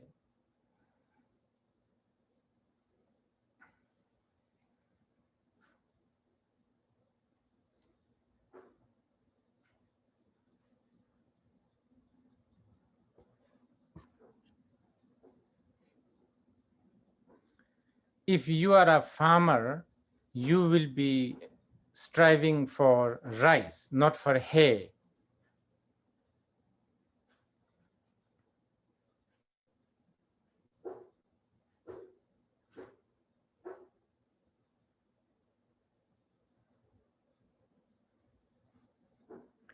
When you get the rice, the hay is included.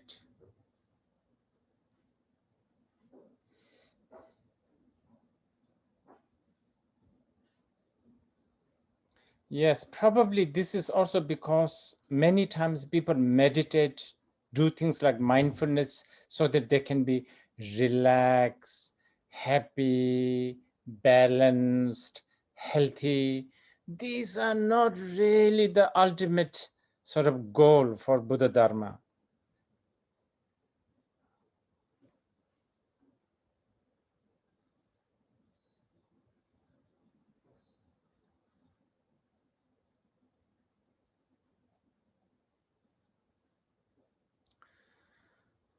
Okay.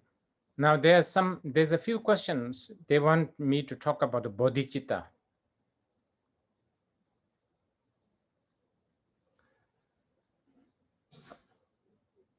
Since it's a very important request, I cannot sort of, ignore this.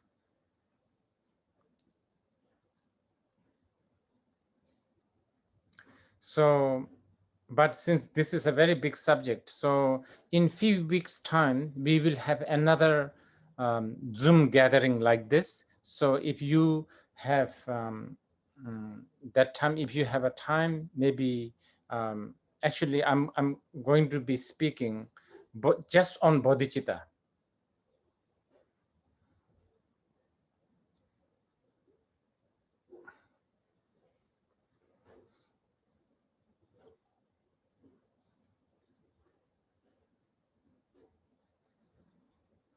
And then there's a few questions regarding art.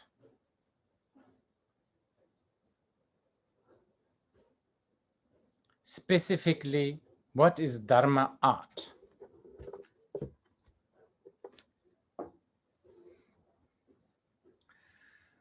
I don't know. The art, you know, in Tibetan, I think it's called, you know, the term is ju tsal. Ju means something like illusory, magical, not real, basically, not real. Art, and tsal means sort of the talent or the display.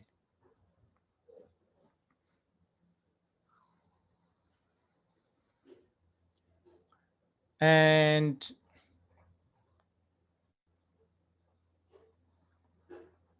why do we even need art?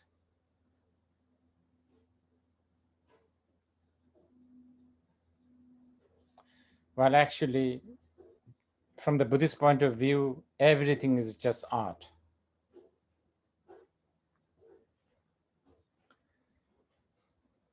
But specifically, when we talk about the Dharma, to tell you the truth, many times, only way to express this truth or establish this truth is by telling slightly some lies, so to speak, you know, like crooked sort of language.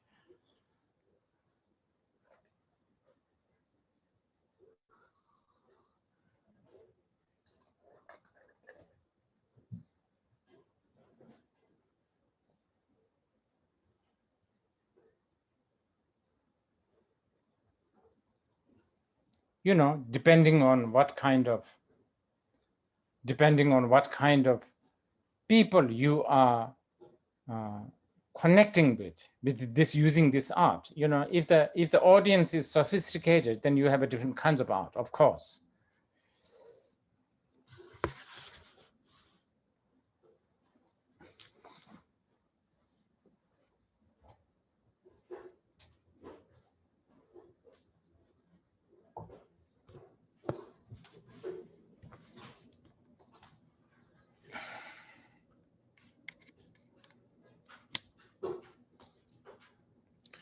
So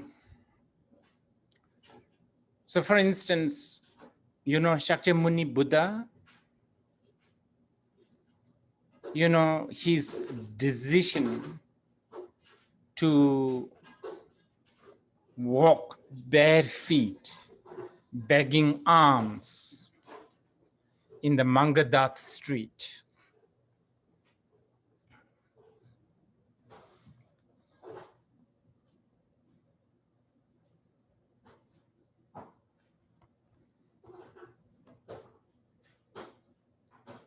You know, as an ascetic, homeless, hermit. Yeah, that is a very big time performing art.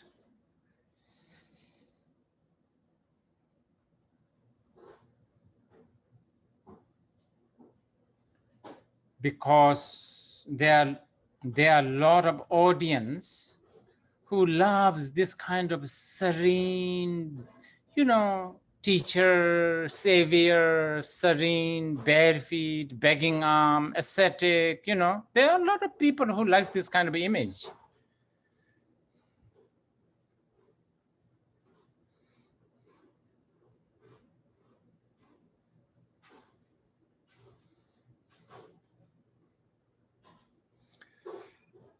Then other times, I don't know, he appears blue color with earring, nose ring, you know, bracelet, anklet, crown.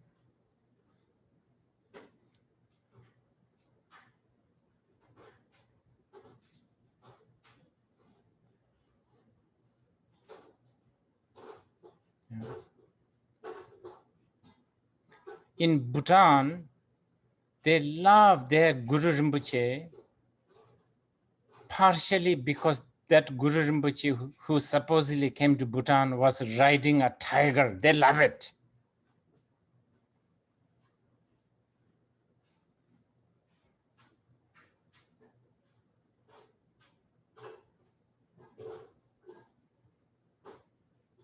You know, they even have something called Tiger's Nest Temple.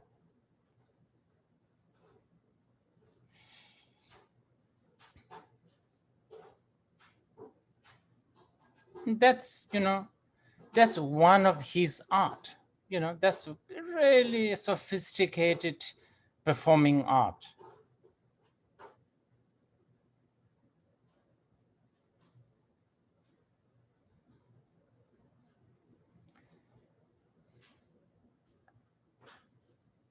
The same Guru Rinpoche, same Guru Padmasambhava had beard, you know, beard and I don't know, mostly naked with the ashes smeared everywhere.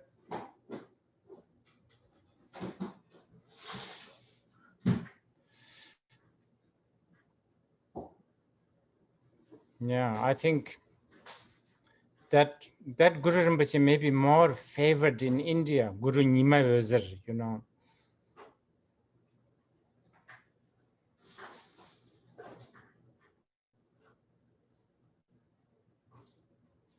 Yeah, all this is all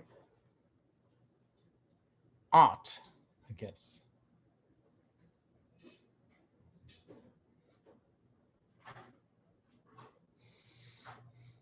But I guess the person who's asking this question is talking about specifically sort of the what we now call Buddhist art, like paintings.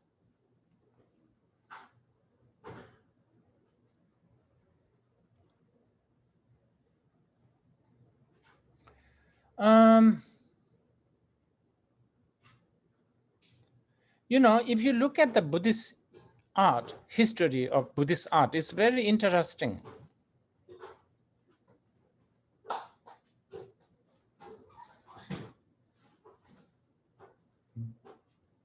Around the Ashoka time, very rare you see actual Buddha depicted, Buddha figure.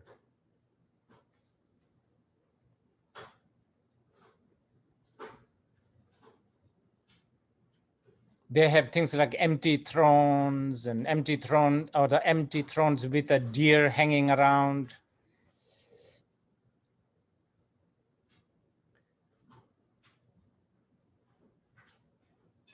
Yeah, that was their art. To really portray the Buddha, I thought it's one of the best.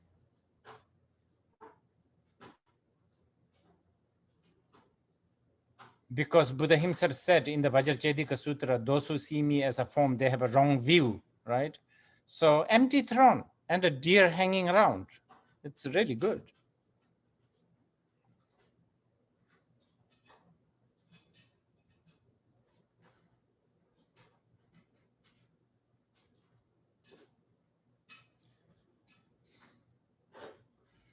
And then, of course, as things change, as human beings relate to life in a different way, you know, the statues begin to appear.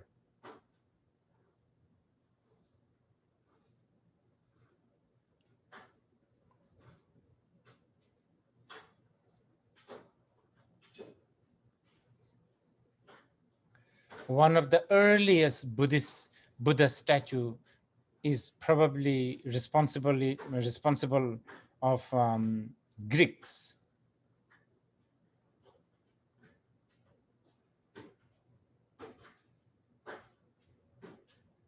Personally, I really like those myself.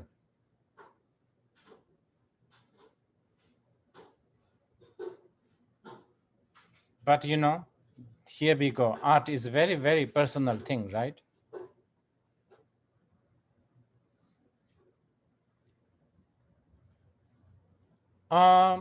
Even during the Buddha's time, iconography is used to teach people.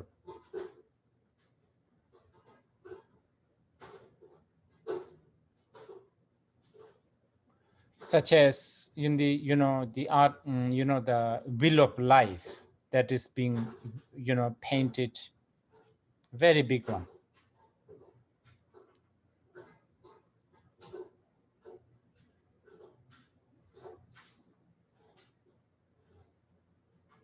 And then different culture and different culture, they have their way of relating to this innate truth or the Buddha through different art.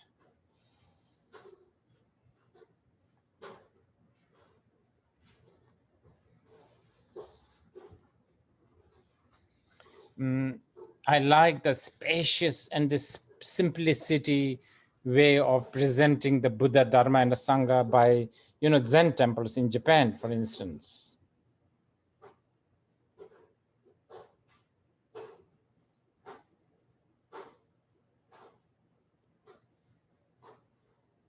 But that doesn't mean that I don't like the chaotic, unorganized, chaotic Tibetan or Bhutanese temples.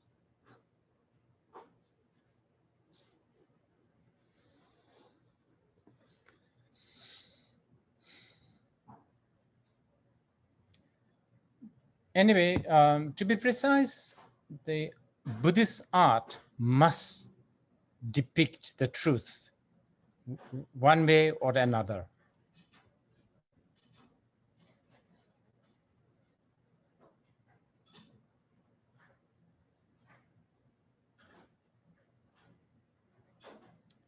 I think I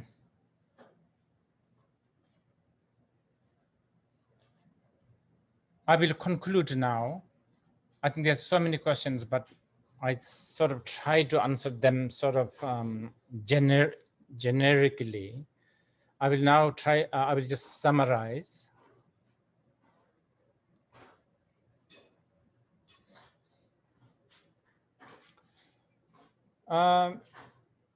This statement, you are your own master, is a very vast and profound statement.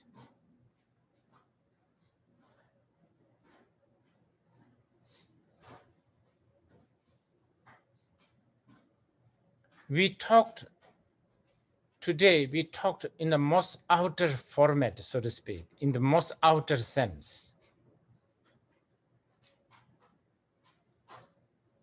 I mean, at the end of the day, if you can learn to be free from all kinds of cause and conditions, even for a minute or two every day,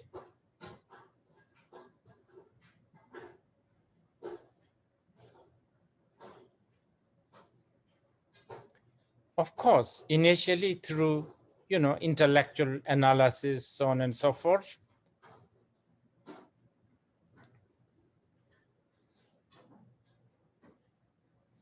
But also sometimes more like practically, like just be aware that you have a body.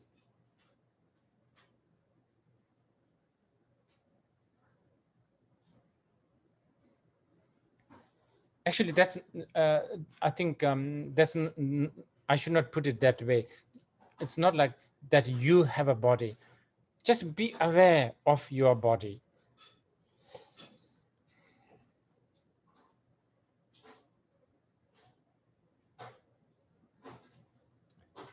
How often do we do that?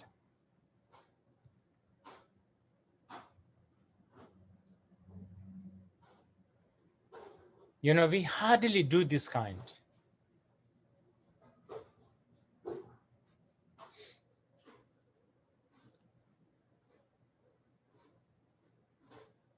If we are thinking about if we think about our body, we are always thinking about our body in reference to something.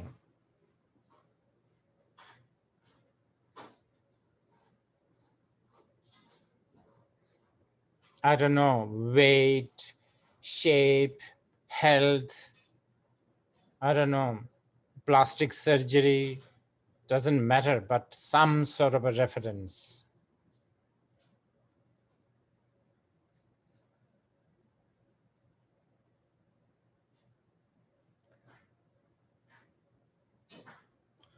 Just simply be aware of body.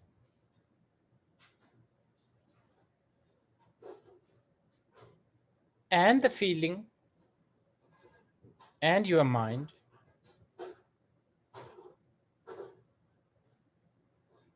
No judgment.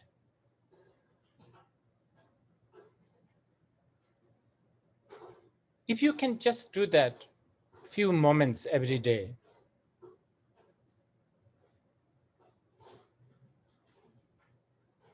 you are giving chance to yourself so that you will become your master.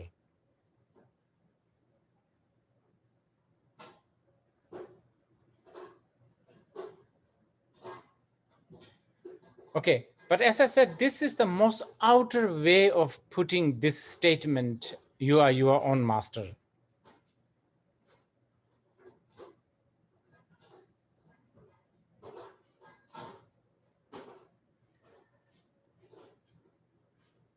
But there's something much deeper way of understanding this statement, you are your own master.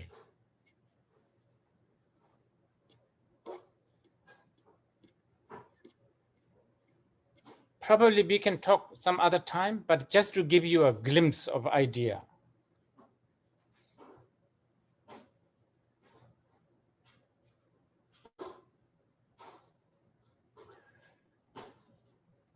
Because yesterday someone sent me this sutra and I was reading this and it is so inspiring.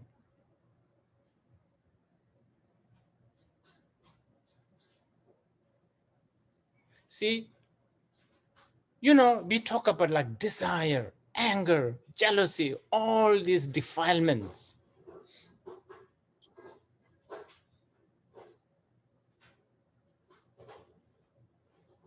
These defilements, the real solution to these defilements are themselves.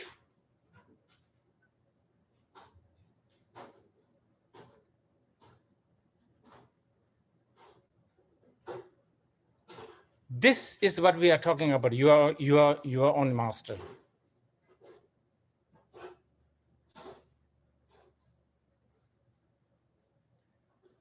So normally we think, okay, oh, I have a desire. Oh my God, I need to go somewhere to handle this. I have anger. I need to do something about this. So you try to bring a solution or an antidote from somewhere else.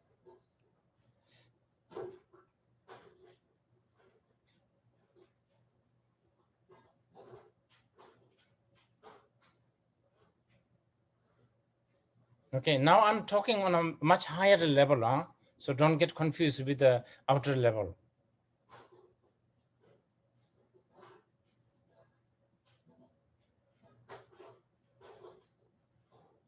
When you try to bring a solution from outside, you are from a very high level, you are becoming a control freak.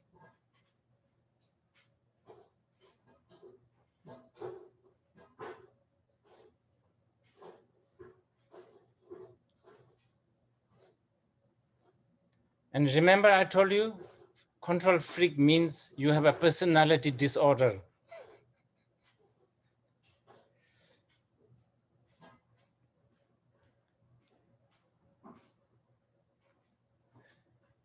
What Buddha said is that actually these defilements, if you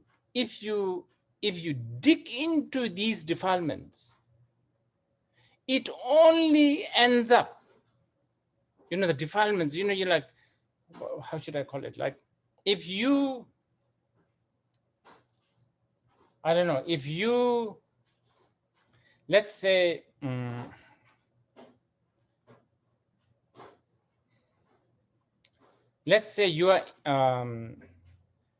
you are in New Zealand, let's say, right?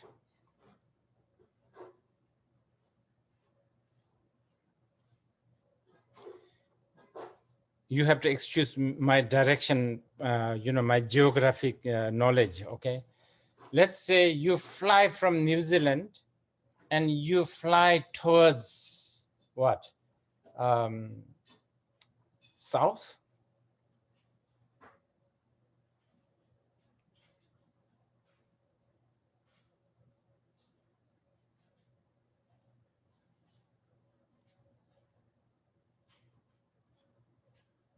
You end up being in Australia, whether you like it or not. I'm trying to tease these New Zealanders.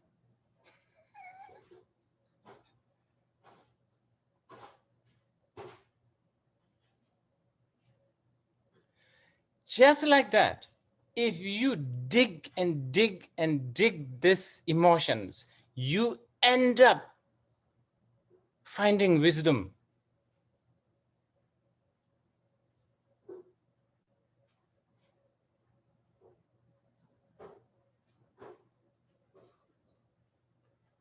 That's why the best solution for defilement is the defilement themselves.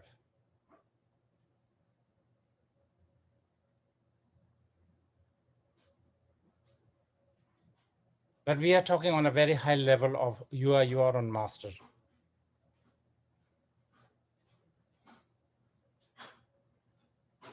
And I hope you can do that one of these days.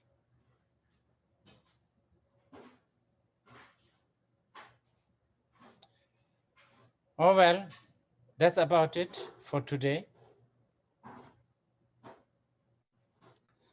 I'm sorry if I keep on, if my voice really was so piercing, because I don't know, somehow every time I'm talking to laptop, I keep on shouting. It's really strange.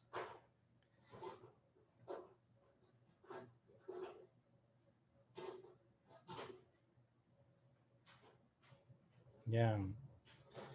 And just lastly,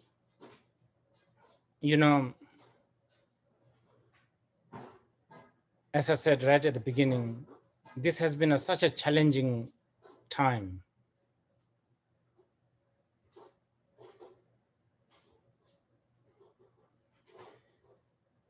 Yes, of course, sometimes we do wish that we can go back to the sort of before pandemic, which technically or scientifically not possible anyway, right?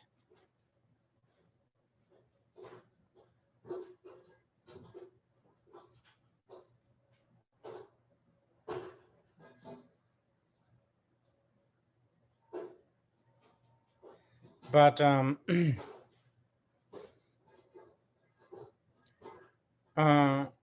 things may have changed also, ironically, maybe better also. So one should always be positive about this.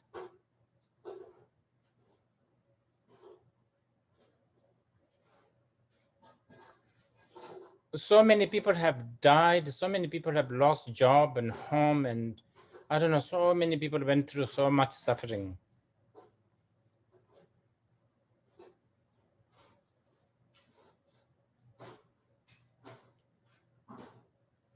We should, their sufferings should not be wasted. We should really try to, learn something from this.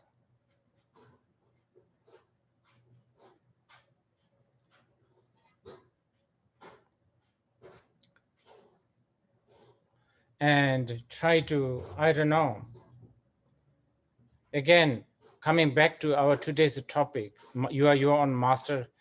it's really, really difficult to, try to change probably you are mayor or a governor or a president or a prime minister or whatever, but let us try to change ourselves individually.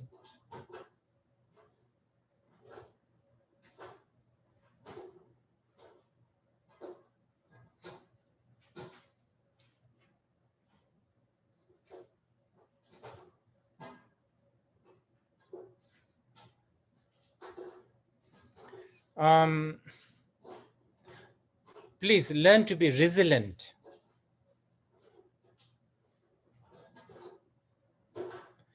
And you do have the ability to be resilient. You just have to pay some attention to this.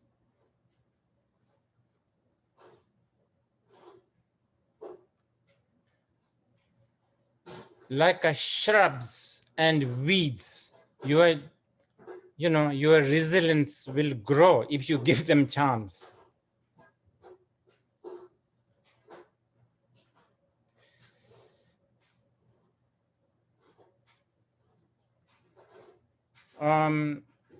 Not to be too completely blindly hopeful and completely fearful is probably a good way to be resilient.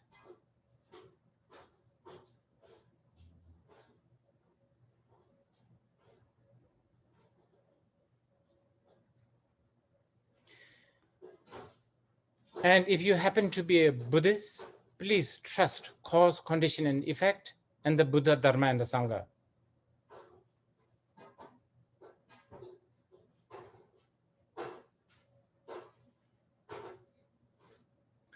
And of course,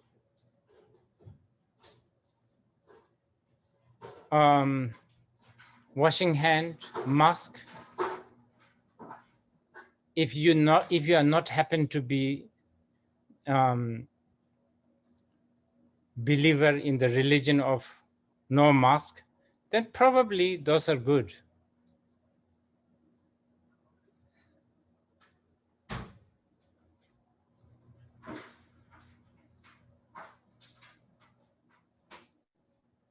And also, if you happen to be in an environment where you have the luxury of social distance, why not?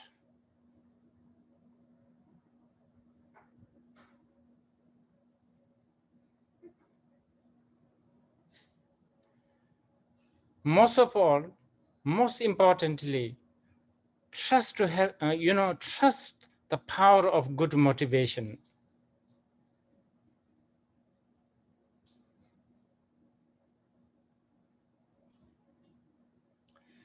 I think we invest too much on what we call action, and we sort of despise the thoughts or the motivation.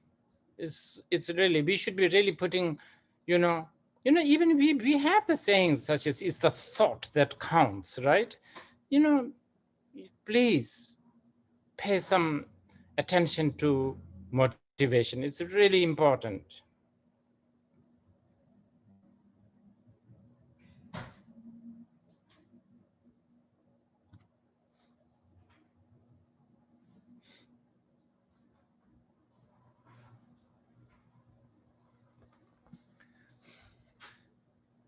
And here, I'd like to take this opportunity to thank my personal friends here who has been doing all kinds of things to,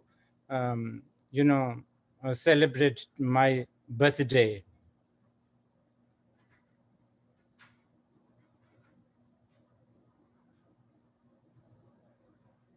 I've been keeping it secret that I have become 60, but now you have let the cat out of the bag.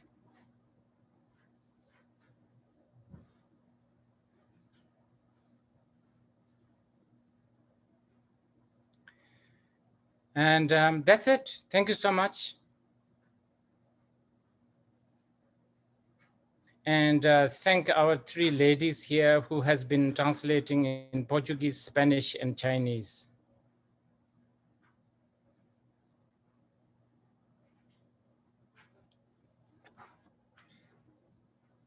Thank you.